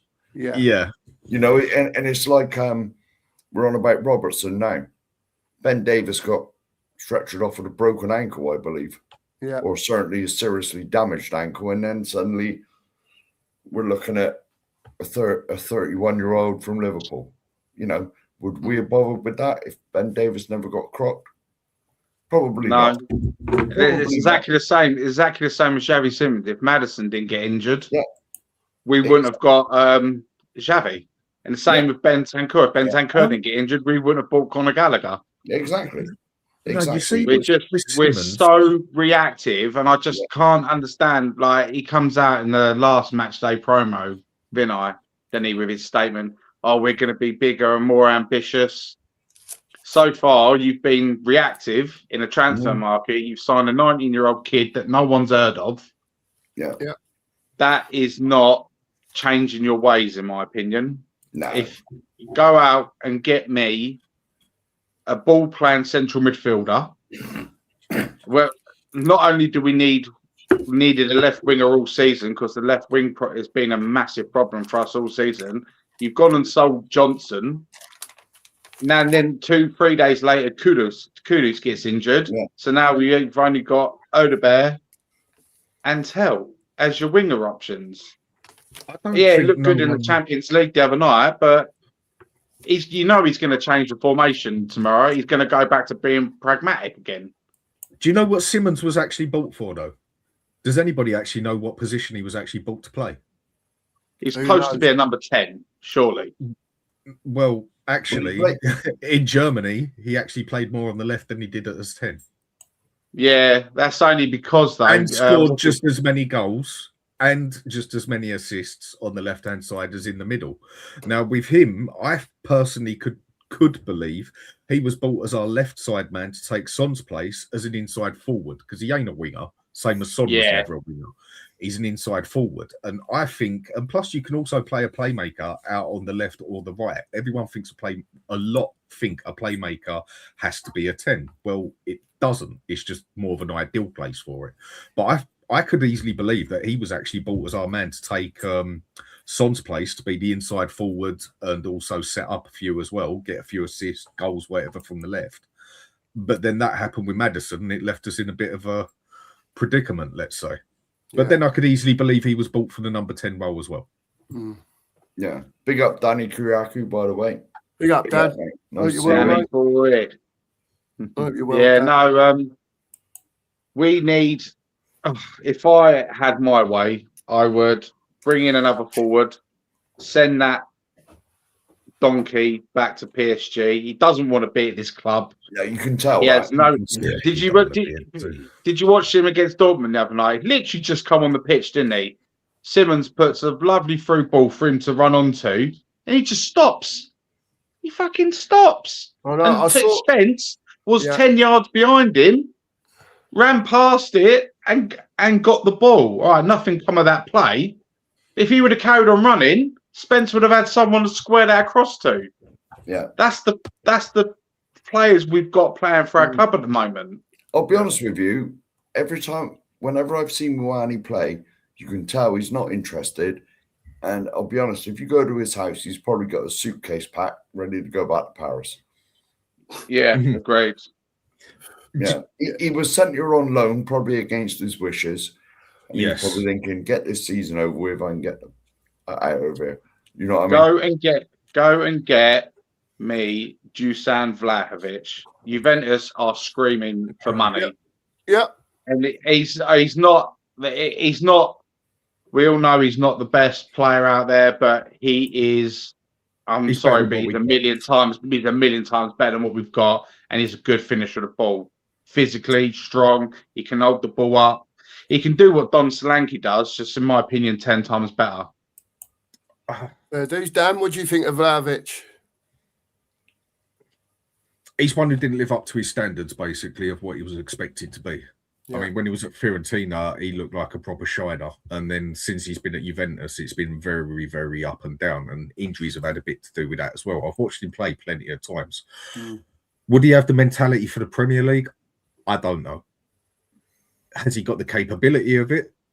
Yes, I think he's got more than enough capability to do it. But has he got the mentality for it? Whatever. I don't know. You would have to see it, basically. But Italy is the place to go, because out in Italy, they are absolutely broke. I mean, you actually look at how many teams actually spent money last season. When you actually add it up, I think there was only 2 teams, or 3 maybe, 2 or 3 that actually spent money. A lot of them, the money they spent, they made it in through sales as well, and basically didn't spend anything. They leveled it out through that. There's only about 1 team out there that's actually got a shitload of money, and that's Como. The rest of them... Well, that was like the biggest... They were the biggest spenders in Serie A last season, weren't they? They actually spent money. And there's only, I think, another 2 clubs that actually worked out that they spent money. The others had to sell to buy sort of thing. And... Italy is a place to go where you will get good deals out there, because you will be able to walk out there and throw the money about, because out there it is a very small league money-wise now to what it was. The teams out there are not far off bankrupt. Juventus are right up shit street. Inter Milan are right up shit street. So are AC. Roma haven't got a pot to piss in at the best of times. Napoli, I mean, and they're league winners, and they haven't got money to throw about like they used to. I mean, when someone like Crystal Palace and Fulham can charge higher ticket prices and probably bring in more money on revenue than them teams, the only reason they would get more is through being in a Champions League or something. That just about tells you everything. Yeah. They can't It's amazing what's happened in Italy. When Gaza went there and Galazzo started coming on Channel 4 and that, Italy was the best league in the world. Italia 90, mate. 90s. Remember football Italia on the Sunday. Oh, Yeah. Go Lazzo, whatever it was called on Channel 4. that's yeah. But Yeah. you look at Best mean, league in some the of the world. teams out there. You look at some of I the mean, teams look- that have come out of Italy. That AC Milan team that Liverpool managed to get the bloody one over on them, but then they've done them the following year. You look at some of the teams Juventus had. Some of the players that have been out there. If you go back to like your back shooters when Shevchenko was at his prime, Yeah. Seydorf, all stuff like this. Nesta, Maldini. You can go for that league at one was the powerhouse and the place to be at one point, and it all just drifted over, didn't it? Yeah. I mean, look at the Juventus Spanish are- league. Would you say the Spanish league has collapsed a bit since Messi and Ronaldo ain't there anymore? Do you know what, right? That league has dropped off so much. Yeah. What? He's dropped off so much. I mean, Real Madrid, they're all over the place. And they're a team with supposed high standards. But quickly, just going back to Juventus quickly, how many big clubs are lurking in the background with this Keenan Yildiz saga of his new contract? Because he's not Oh, what, the budging, Turkish is he? fella? Mm. Yeah, they're not. He is not budging. He wants 6.5 million a year, and the highest they're willing to go is 6. Mm. He wants 6.5. That's it. That's what he feels he's worth. How many big clubs are going to be sniffing around that? Because he is a very, very, very talented football player. He is the new generation, and he is one of the leading candidates for it. With him, Leading though, he's another player like Simmons in that aspect. How shall I put it? We didn't buy Simmons as an out-and-out player now. We bought him more for the future. And what I mean by that is we've seen him good for 2 seasons, so we've got him for that. But we bought him with his age, expecting him to get better for the future. He's another player that you'd be buying more on perspective, like for the future as such, than for what he can do here and now. Where he's that young, you'd be buying him for his potential more than anything, because he's only had a good season or 2 at Juventus. And you'd be buying him more for his potential. Yeah. Do you want to go out and spend that money on potential, or would you rather go and spend that money on someone 26, 27, established, been there, done it for the past 5 years? I think that's more the question with him that other clubs will look at. But from when I've seen him play, he's bloody good on the ball. And who's the other one they got as well? The young Portuguese one. Is it Conceição? Yeah, Is that- Sergio, yeah. Sergio, what a young quality player he is. Yeah. He's there's got so little, but thing is, you can go in there, you could go in and Juventus, and you can lowball all their players, and they'll have no choice but to accept, because they are almost they're that bad. They could have points deducted. That's how serious they are. They are one of the worst clubs in Serie A. Yeah. Absolutely. Dan, I've got to say to you, I watched your mate the other night, right? Your mate, Mr. Locatelli, for Juventus. Oh, my word. What a player. What a player. You could have had him. Anyone Could have can had him. say he ain't good enough for Tottenham. I just got no idea. The geezer is unbelievable. Honestly, People say that he's not good for Spurs. Don't watch enough of Serie A football, because when he plays in Juventus, that team ticks. Everything goes through him. Yeah. He's His not ball actually Mr. distribution. Popular there, though. At Juventus, No, he's not, though, with is his he? friends, he's not Mr. Popular. I think the thing he would struggle with over here is the pace. Who he reminds me of is he's basically a Michael Carrick type of player. Yeah. Is how I look on him, Yeah. And Yeah. he can do the direct ball, the short ball, the long ball. He's got a good shot on him when he needs to. The only thing he can tackle, the only thing that he lacks is his pace. And would that come against him in the Premier League?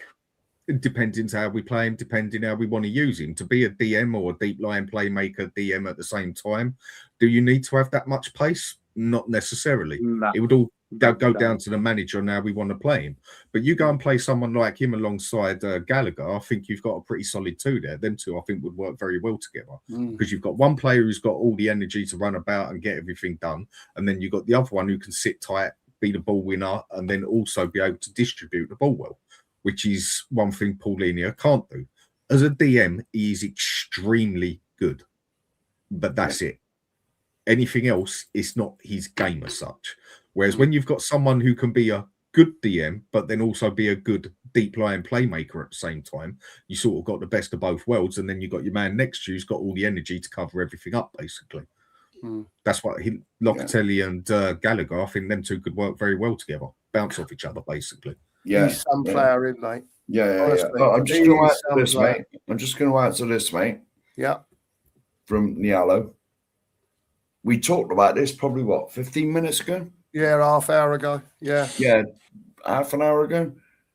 We've sort of said that it's up to Enoch to show him the ambition, so he wants to stay. Convince him to stay by showing ambition. That's the crux of the matter. Well, I think it was a crux of the matter. But like, if you rewind it about, I don't know, half an hour, and we spent quite a bit of time on it, didn't we? Yeah, we did. Yeah, but thanks for your question, mate. But we literally have just covered it. Please like and subscribe and all that stuff. Yeah. Is there any player that's realistic that any of you would like to see bought in? Let's say we get one more in. Who's that? Is there anyone you think? Oh yeah, like realistically though, I'm not talking about Let's be realistic about it. Who's that striker that's at Wolves? And you think who's that striker that's at Wolves? Oh, Strang. Nah, he's not doing it for me, unfortunately. No, well, he's got to be better than bloody Dom and Richie when they appear. But again, saying that he's playing in an absolute crap team, isn't he? So we can't judge him too much, but. They want 50 mil for him, and not for me. No, not for me. Leslie's put in. Go on, Dave. Only for the price tag, 25, 30 max. Then yeah, but not 50 million. There are much better strikers out there somewhere. Strikers are few and far between. The striker market is very bad at the moment. It is very bad. It's very few and far between. Whereas defenders, you can go out there and get your pick of defenders for 50 million and get a bloody solid defender all day long. Strikers, they're few and far between. I think if I was going to go for anything at Spurs now, I mean, now we just going to got Gallagher, and depending on how we would want to play as such, one who I would have picked, who'd love us to go for is two of them, and I've said it for a long time now, is either Edison at Atalanta or what's his face, Manu Kone, Roma. Roma. No, Manu Kone, Roma, the midfielder they got. Yeah. The French. Oh, that's an hard one because I love both players, but I probably steer towards Manu Kone. I think Kone. I think Edison's the better overall player, as in you can use him as a DM, an 8. And a 10 if needs be. He's a very Gallagher type of player, but I think he's more technical than Gallagher. And Kone, I think he's another one that if we're going to play three in the middle, I think would be a very good player to go and get. And yeah, they'd want a bit of cash for him, but I reckon if we slam, again, opinionated, if we go and slam 50, 55 million on the table, basically, along with Dragusin, because that's a player they want, that's a 70 million bid, and then go put the money on the table for the wages. If you don't know, you don't get, do you? Okay, if a bigger club comes in and takes him, so be it. If you don't want to come, so be it. Yeah. But if you don't try, you don't get. Yeah. I understand that, Dave. I get that. Well, it's on the screen. Ortega, the keeper, yeah. Oh, we can talk. We can talk about Vicario and all that sort of stuff. Mark, I don't know how much longer you want to go, but if you're happy, are you all right for 10, 15 minutes? Because I've got to go and do something. Can you carry on? Yeah. What? Yeah, I need to go to bed, mate. So I'm knackered. All right. Let's talk about Vicario. That's fine. I'll stay for a bit. Let's talk about. No, you can go, mate. No, I might be longer than that. It's all right. If we're going to round up in 15 minutes or so, I'll stay. It's fine. Let's talk about players like Ortega and Vicario. And, a lot of people are not happy with Vicario at the moment. Is this the sort of goalkeeper we should be looking at? Because I've heard things about West Ham's reserve goalkeeper and, Somerville and you know, Ortega, I don't know. I think he's a decent keeper. What do you think, lads? Yeah. Well, the West Ham keeper was swapping in for Kinski, wasn't it? Something Yeah. like that. That's that don't make sense. That don't make sense. That won't happen. Me personally, keep Vicario just till the end of the season. Inter Milan really want him. Apparently, Okay. I would sell him in the summer, and I would put a lot of money down on the table for Porto's keeper, Costa. Great goalkeeper. Very. He's an incredible shot stopper. His ball distribution is second to none. In my opinion, he'll be a very good Premier League goalkeeper. The way he plays as a goalkeeper. Sorry, mate, go on. So I just don't think Vicario. He's a good goalkeeper, but if we are planning on what our owners want to do, go bigger, be bigger, start challenging for things, you need your base, your core, your base. You starts at your keeper. You need a reliable goalkeeper, and he ain't that guy, is he? Let's be real. But I think Costa easily could be. Costa, the way he plays, has got similarities to when Oblak was good. Now, I'm not saying he's on the same level of when Oblak was good, because he was quality, and he just seemed to fall off a cliff a little bit compared to what he was. Still 100 times better than what we got. But Diego Costa, he's the same sort of keeper from when I've seen him play anyway. And I reckon, again, another one, you go and put 40, 50 million on the table. Who knows? You might get somewhere, but then someone else could quite happily come in and take him as well. I mean, you look at some of the other clubs now, they're starting to need a new keeper. It's something that's starting to get looked at now. I mean, Vicario, for me, the annoying thing is, as a shot stopper, I don't think there's many better out there as a reflex shot stopper to what he is. I don't think there's many better in Europe than him. Not just the Premier League. I reckon he's one of the best in Europe, reflex shot stopper. Mm-hmm. But when it comes to everything else these days, being a goalkeeper, whether people like it or not, it's not about just being a goalkeeper on your line anymore. Like an old school Peter Cech, who I think is one of the best goalkeepers there's ever been, in my opinion, on his line. Yeah, you need to be able to do what a defender can do. You also need to be same as a defender needs to be able to do what a midfielder could do. It's all different now. It's all about a sweeper keeper now. Since Manuel Neuer started all that stuff off with the keepers again, and you've got to be able to pass. You've got to be able to come off your line more. He doesn't control the bloody box. He gets pushed about all over the place. You hear him more when the ball's up the other end of the pitch than when the ball's in his own bloody box. Yeah, and then just when it comes to a split second no think save, he's excellent. But then anything else, if I'm going to be nice, I'll just say a lot leaves a lot to be desired, and I think that's being nice. Whenever the ball goes back to him, like a back pass, I get worried. I just worry. I do, because he holds on to it. He holds on to it for too long, and he taunts players running towards him. Just put your fucking foot through it, you dickhead. Yeah, in his decision making as well, he'll pass to someone, say he'll kick it straight out to say, I don't know, say a Plenia, and he can see surely that he's got 2 or 3 around him. So when the ball gets nicked, they're straight in on a go.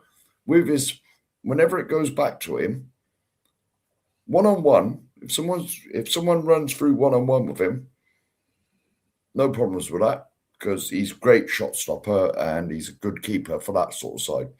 When the ball's at his feet, I have nightmares. It's like hands over eyes time. It's when he's got time. If someone comes running in from, say, the halfway line, now I'm in panic mode because he's had far too much time. Whereas if someone just bursts through it, all of a sudden, anything on reflex, all of a sudden, don't have to think. He's brilliant. And then as soon as he has to use a brain cell, he's fucked. He's literally he's reactive, isn't he? He's reactive, not proactive. Same as our transfer policy. Just like Richarlison. Richarlison's the same. It's exactly the same at the other end. If he has to think about it, he's useless. If he don't have to think about it, he'll score goals. Yeah, do you know what I mean? It's madness. It actually breaks my heart that Richarlison's our top goal scorer, because that just shows you how crap that low the bar is at this club. Do you know? We've He is literally. Sorry, go on. No. We've had this discussion on here. It's sad that we've gone from Kane and Son, 50, 60 GA in a season between them, 40 goals between them at least, and we got Dom and Richie now. And when one's injured, the other one's all right, and then he'll get injured, and the other one's all right. Yeah, you know what I mean. You know, it's sad. That is to think at one point we had our manager had a choice of Keane, Berbatov, and Defoe to play with. We've had this discussion many times on it. Look how much we've dropped. Yeah. And that boils down to the same what it's been since we've moved into this new stadium. We've downward spiraled the football. Yeah, well, it's like a business, but with a football club on the side now, isn't it? And you remember when the stadium was built, it was the game changer. It was going to allow us to pay the wages, attract all the top stars. We've regressed massively. Yeah, there's the reason to it as well with that stadium. What that stadium is revenue. Oh, of course. Because where it brings us in that much money, it sort of keeps us level with not going to other places on the football side. Obviously, we get in the Champions League, this and that, we get more money out of it. But because we've got that stadium to back our ass, we're not absolutely crippled like other clubs if they don't get in the... I mean, take City, for example. If City don't get in the Champions League for 3 years on the trot, and then all of a sudden don't have no one to sell, they're up shit street. Because their revenue, their income is terrible compared to, I mean, not even Chelsea don't make as much money as we do unless they're in the cups or unless they're selling players. That's how we are one of about 4 clubs maybe in Europe that can actually hold their ground without having to be in the Champions League or even sell. But again, because we can do that is another reason why we're not bothered on the other side with the revenue, because it's like we buy, and what we do at Spurs, it's like we do it to cope. As long as we cope, we're fine. We don't do it to win, to take that risk to win or whatever, because we don't want to do that. But we definitely wouldn't want to go down either. It's like we just buy to cope, basically, is how I see it. If you understand what I'm trying to say. Yeah, I do. Can I just say before we get onto the last sector, 70-odd of you in here, please hit the sub button. We're trying to crack on to get towards 1,000. If you haven't hit it, please hit it. Going to get the regular content out there. We're on in the morning again, but I'll come to that before we go. Please get over to Dan at the Hotspur Hood and sub to him as well. Hit that like button. Come on, we're 7 away from 50. Surely there's 7 of you in here that can get us to 50. We'll get on to the last section now, which is Burnley tomorrow. I did have another section to bring up, but we ain't got time tonight, so we may talk about that in the morning. Burnley tomorrow, chaps. What are you expecting team-wise, changes, players coming back in, players that have gone out injured? Are we going to carry on with this, more attacking style of football, or do we go back to what we've been used to seeing in the Premier League?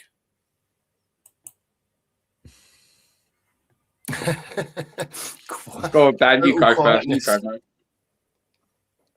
Do I even want to go there? That's the thing. I'm scratching my head as well. Sorry, chaps. You know what I mean? Like, cheers, Mark. You well and truly fucked up my name.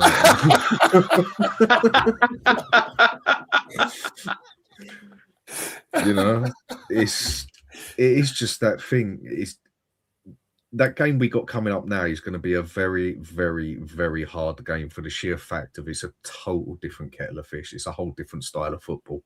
Where the game was a lot more open with Dortmund, a lot more European, it made someone like Simmons stand out. He was on his prime straight away. I mean, he's been playing in the German league for 2 years and he's run it ragged out there at times. Yeah. It was perfect for him. He had a lot more breathing space. He had a lot more time on the ball. He was able to flick about a bit and do what he wanted.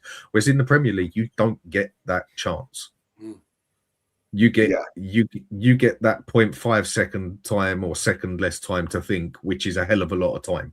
Yeah. It doesn't sound a lot, but it is a lot. and you even hold on to that ball for that second too long in the Premier League, bang, you're taken out, or they've got the ball off you, or you've got 3 people on you straight away. Whereas in Europe, it's a lot more open to an extent. And then from going from someone like Dortmund, who ain't no mugs at all, they're a good team, to then go and play someone like Burnley, that's like when Arsenal used to go and play Stoke and stuff like that. Yeah. They'd go and play all classy against Man U or Liverpool or Chelsea or whoever in Europe, and then they'd come up a team like Stoke and then end up with no kneecaps left. Yeah. Now, again, I'm not saying Burnley's going to quite be like that, but it's going to be more of a similarity to rough and ragged than it is through nice football as such. Danny blames you, Dan. Of course he would, mate. Of course he would. He just knows I'm better. Happy days. Dave, what you're thinking for tomorrow, mate? I'm going to go, obvious one, Vicario in goal. Left back, I'm going to go with, I think he's going to go Spence again. Right back, Porro. Mickey's back, so he'll go slot into left centre back. Mm-hmm. Romero to his right. That's your back 4. Midfield, I think he's going to go. Oh, this is where it's hard because we've got players. We've got like Biss, Suma, and Sarr back now, haven't we? Yeah, Gallagher's available. Gallagher's back. Gallagher will have. I think he's going to play Gallagher in front of. I'm going to say Palhinha and Bissouma. I think he's going to go. Is he Palhinha? No, Frank said he's in his conference that he's potentially available. I think he'll start him. I think he's going to go with experience tomorrow because that's not going to be an easy game. I think he'll go with Bissouma, Palhinha, Gallagher in front, Tell on the left, Odegaard on the right, Dom up top. Okay. Now, who's this? Who's this, Mark? You know who this is? Aussie Coys. Is that Bella, isn't it? Bella? Yeah. Yeah. It is. I'm pretty sure it is. Big up to you, Bella, if that's you. Yeah. Nice to see you in. Yeah. Mark, what are you thinking about tomorrow then? Let's hear what you've got to say. Oh, just please win. Please win. Yeah. Please. Please, I've been at work all week. Don't ruin my Saturday. Yeah, absolutely. What does it do? I mean, what does it do to Franco if we lose another game in the league? To be honest, I mean, what you said earlier about like, did he just say stuff it? I'm out of here anyway, and that's why we attacked a little bit and we beat Dortmund. But surely he's seen the way we played. I know it's different playing a European team and blah blah blah blah blah, but surely we got to be on the front foot. If you never score goals, you're not going to win. You know, and so I mean, let's face it, we got a better team than Burnley, or we should have, right? Yeah. So if he goes there, like, impose ourselves the first 10 minutes, nick a goal, and then go for a second one, that's it, game over. Yeah. In my opinion. I can't see Burnley scoring 2 or 3 past us, like, do you know what I mean? Like Forest did and stuff like that. I don't think they've got the players for it, have they? Yeah. Yeah, but no. I just would. The thing is, when you look at Tottenham, you just wouldn't put nothing up past nothing. That is the problem. Yeah. Old Doctor Tottenham and that. You just, honestly, you wouldn't be surprised that if we had a hard game against Welling or Charlton or something, you'd raise an eyebrow to it, maybe, but you just wouldn't be shocked. You wouldn't be surprised. It was last year, wasn't it, in the FA Cup when we only just beat them minnows? Can't remember their name. Tamworth. No, I know you're on about. Yeah, Tamworth. Colchester United. Fucking I remember that. Yeah, that's what I mean. And if I remember, what Burnley are basically playing to survive, aren't they, or trying to? Yeah. And this is our game that we got to try and get something, because we got some very hard games coming up. Because I don't see us getting a single win in February. I hate to say it. We've got the horrible run. And the way we're playing in our league form, I can't see us getting a single point in Feb. Oh, And no. The way we West play at Ham- home is relegation. Pardon? The way we play at home is relegation standards. I know, it's absolutely terrible. And you think under Poch, White Hart Lane was a fortress, wasn't it? Especially last season, no? Yeah, we went Absolute unbeaten. We went fortress that unbeaten was. there, didn't we? Yeah. 17 And, wins, 2 draws. Same's got to give with our home form because you've got a lot of season ticket holders that are going to hopefully, well, if nothing turns around, because I was pitching a horrible scenario earlier, thinking if we don't get nothing out of February and West Ham start creeping up a little bit, we will be dragged into a fucking relegation battle. Oh, yeah. We don't need that. If we don't fix up in the next 2 years, I said this at the start of last season. If we don't fix up in the next 2 years, you can see us doing a Wolves and slipping and slipping and slipping to the point where you can't get out of it because you can't attract players now in any means or manner because that's what you're fighting for. Yeah. And some people say that no, Spurs are too big to go down. Well, on the revenue side, maybe, but there's that old saying: the bigger they are, the harder they fall, and that's so true. Whether it's in UFC, whether it's in boxing, whether it's in football, whether it's in rugby, go through the whole list. Bigger they are, harder they fall. No one is immortal. There's always someone bigger, harder around the corner, whatever way you want to look at it. And if we keep doing this to ourselves, we can end up in the next 2 years getting relegated, in my opinion. It's the most Spursy thing ever. It's the most Spursy thing ever. We get relegated but win the Champions League. Imagine that. Yeah. That'd be the most Spursy thing ever. Well, this is I what don't know. we've been. Well, this is Would what it be we've worth been it? on this. This is what we've been saying. Oh on this no, channel we for can't. ages. We can't go down. We can't go down. We've been saying. Imagine our fan base. How bad it is now. Imagine what it'd be like if we went down. Fuck, you know. Yeah, we've been saying this on this channel for months. Enoch, it's time to step up. Totally agree, Mark. If we have to go down to get Enoch out, would you accept it? If that is the only way that we could get rid of Enoch, would you accept that? Yes. That it is what it is. For one season. One season, yes. I don't want to be in the championship forevermore. Yeah, I don't want to be there too long. I think if we went down, we'd do a Villa. We'd stay down there for 2-3 years and wind our way back up there, basically. That is what I think we would do.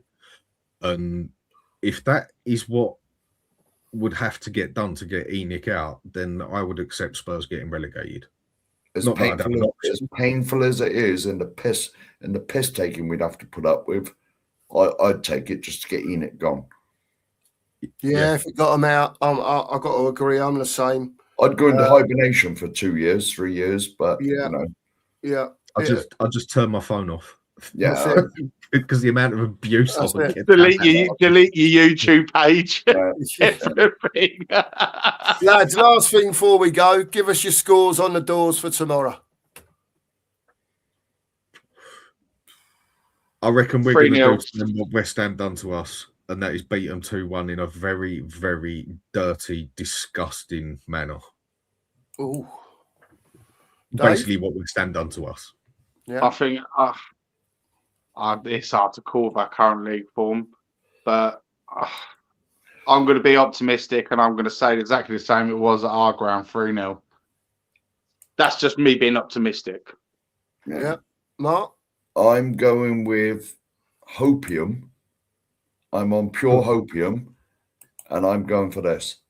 3-1 to us. Great shout. I'm the same as Dan. I'm going 2-1 Spurs. 2-1 Spurs in an hard-fought game. I think it's going to be. Let's see if the quality. Let's see, because obviously, as much as we go on about our players, we've still got more quality than Burnley. Let's be honest about it. Yeah. Right? So, like I said last year when Sonny, or the year before when we beat them 5-2 up there, whenever it was, first game of the season, the quality has to shine through at the end of the day. Go and get the result because, like you all say, February is an absolute nightmare. Oh, forget February. As far as fixtures are concerned. It is a nightmare. Bring your hard hat for February. I'll just go through the scores. We've got a 1-1, a 3-1, a 1-1, Then there's Enoch out. Yeah. Bella 3-0 to us. Yeah. Another 1-1. It all basically depends. It all depends how he sets us up. If we play the same way we played the other night, front foot football, we'll smash them. Yeah. But if he carries on this ghastly, pragmatic, set up not to lose style, I think we can get even more embarrassed tomorrow.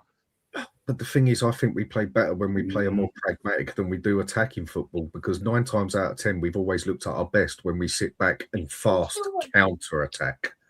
I still think that team is made for a 3-5-2, 3-4-2, 3-4-1-2, whatever way you want to We've put it. actually played that, didn't we? Against Dortmund. That is when I think that team is made for that still. I mean, people say it didn't work against Arsenal. No, we parked 10 men behind the bloody 11 men behind the ball against Arsenal. That's not how it's played.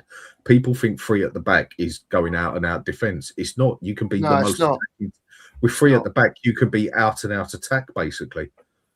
You can have one of them push forward as a DM and the rest of them can all go forward, and you've got the 3 at the back to cover you. Okay, you're a bit open on the wides and that, but that's why you got 3 at the back. It's when you look at this team and you go through it, I know it's on paper at the end of the day, but when you actually just quickly, I'll go through it. Like Vicario, it is what it is, whoever you put there, Kinski, whatever. And then you look at it, you go and stick someone like Danzo in the middle, who's an old school centre back. No nonsense, no bullshit, just get the fucking job done. And then you got Romero there, you got Van der Ven there. Right, sorted. Then you look at your right back. Go stick Porro as the wing back, for God's sake, and get him bombing up that line and crossing the ball in. Like we know he can do, hasn't been too great at it. And then go and get Spence on the left, or even a Dogie, play him as the wing back to get forward. Then you look at your 2 in the middle, straight happily there at the middle. You go Paulinho, you go Gallagher. Right, you've got Paulinho, who can also cover as your DM role, and you've got Gallagher, who can go here, there, and everywhere. Then you get Simmons in the middle. And then you're just going to have to make your decisions on what you do with the other 2 and sticking Solanke up front. Yeah. Let's just say good evening to Marianne. We got Marianne. YouTube membership. We got Marianne. Just to let everyone know, memberships are available. Super chats, all that sort of stuff. Marianne's a member. We've got a few others as well that are members. More than welcome. We don't pressure anyone to do it. You're just welcome to do it. It's just give us your money. Yeah. So, no, that's a joke. Right, we're about done anyway. Look, I've got some bits I've got to go and run and do before it gets too late. I just want to say thanks to Dave for coming on. As usual, more than welcome, Dave. We're going to try and make this Friday night show an every week thing, so we can have a good old chat about what's gone on during the week. Big up to Danny for coming on as well. Make sure you get over to Dan and sub to him. We always have a good chat on here. Somewhere. We've had a good crowd in tonight, to be honest with you. We're normally very low on numbers, but we're going to try and make this more regular and try and get you lot in here. Thanks to all the chat for being in here. Listen, the 2 Marks is back tomorrow morning, 9:30. It's 9:30, is it? Yeah, we'll have a chat in the morning about the Burnley game. Happy days. The breakfast brunch. Very happy about that. Something like that. I've been up past 4 all week. There you go. You can join at 10:20, Mark. Yeah, it'll be all right. Yeah, just as you're finishing. I ain't set nothing up yet. I'm going to have to do that in a minute. We'll get it set up. Make sure to sub to Dan, sub to the 2 Marks. Cheers. Make sure to like the stream, please, everyone. Thanks, everyone, for being here. Top people, top show as always. And we'll see you in the morning. Take care, everyone. And as always, come on, you Spurs. You Spurs. Show.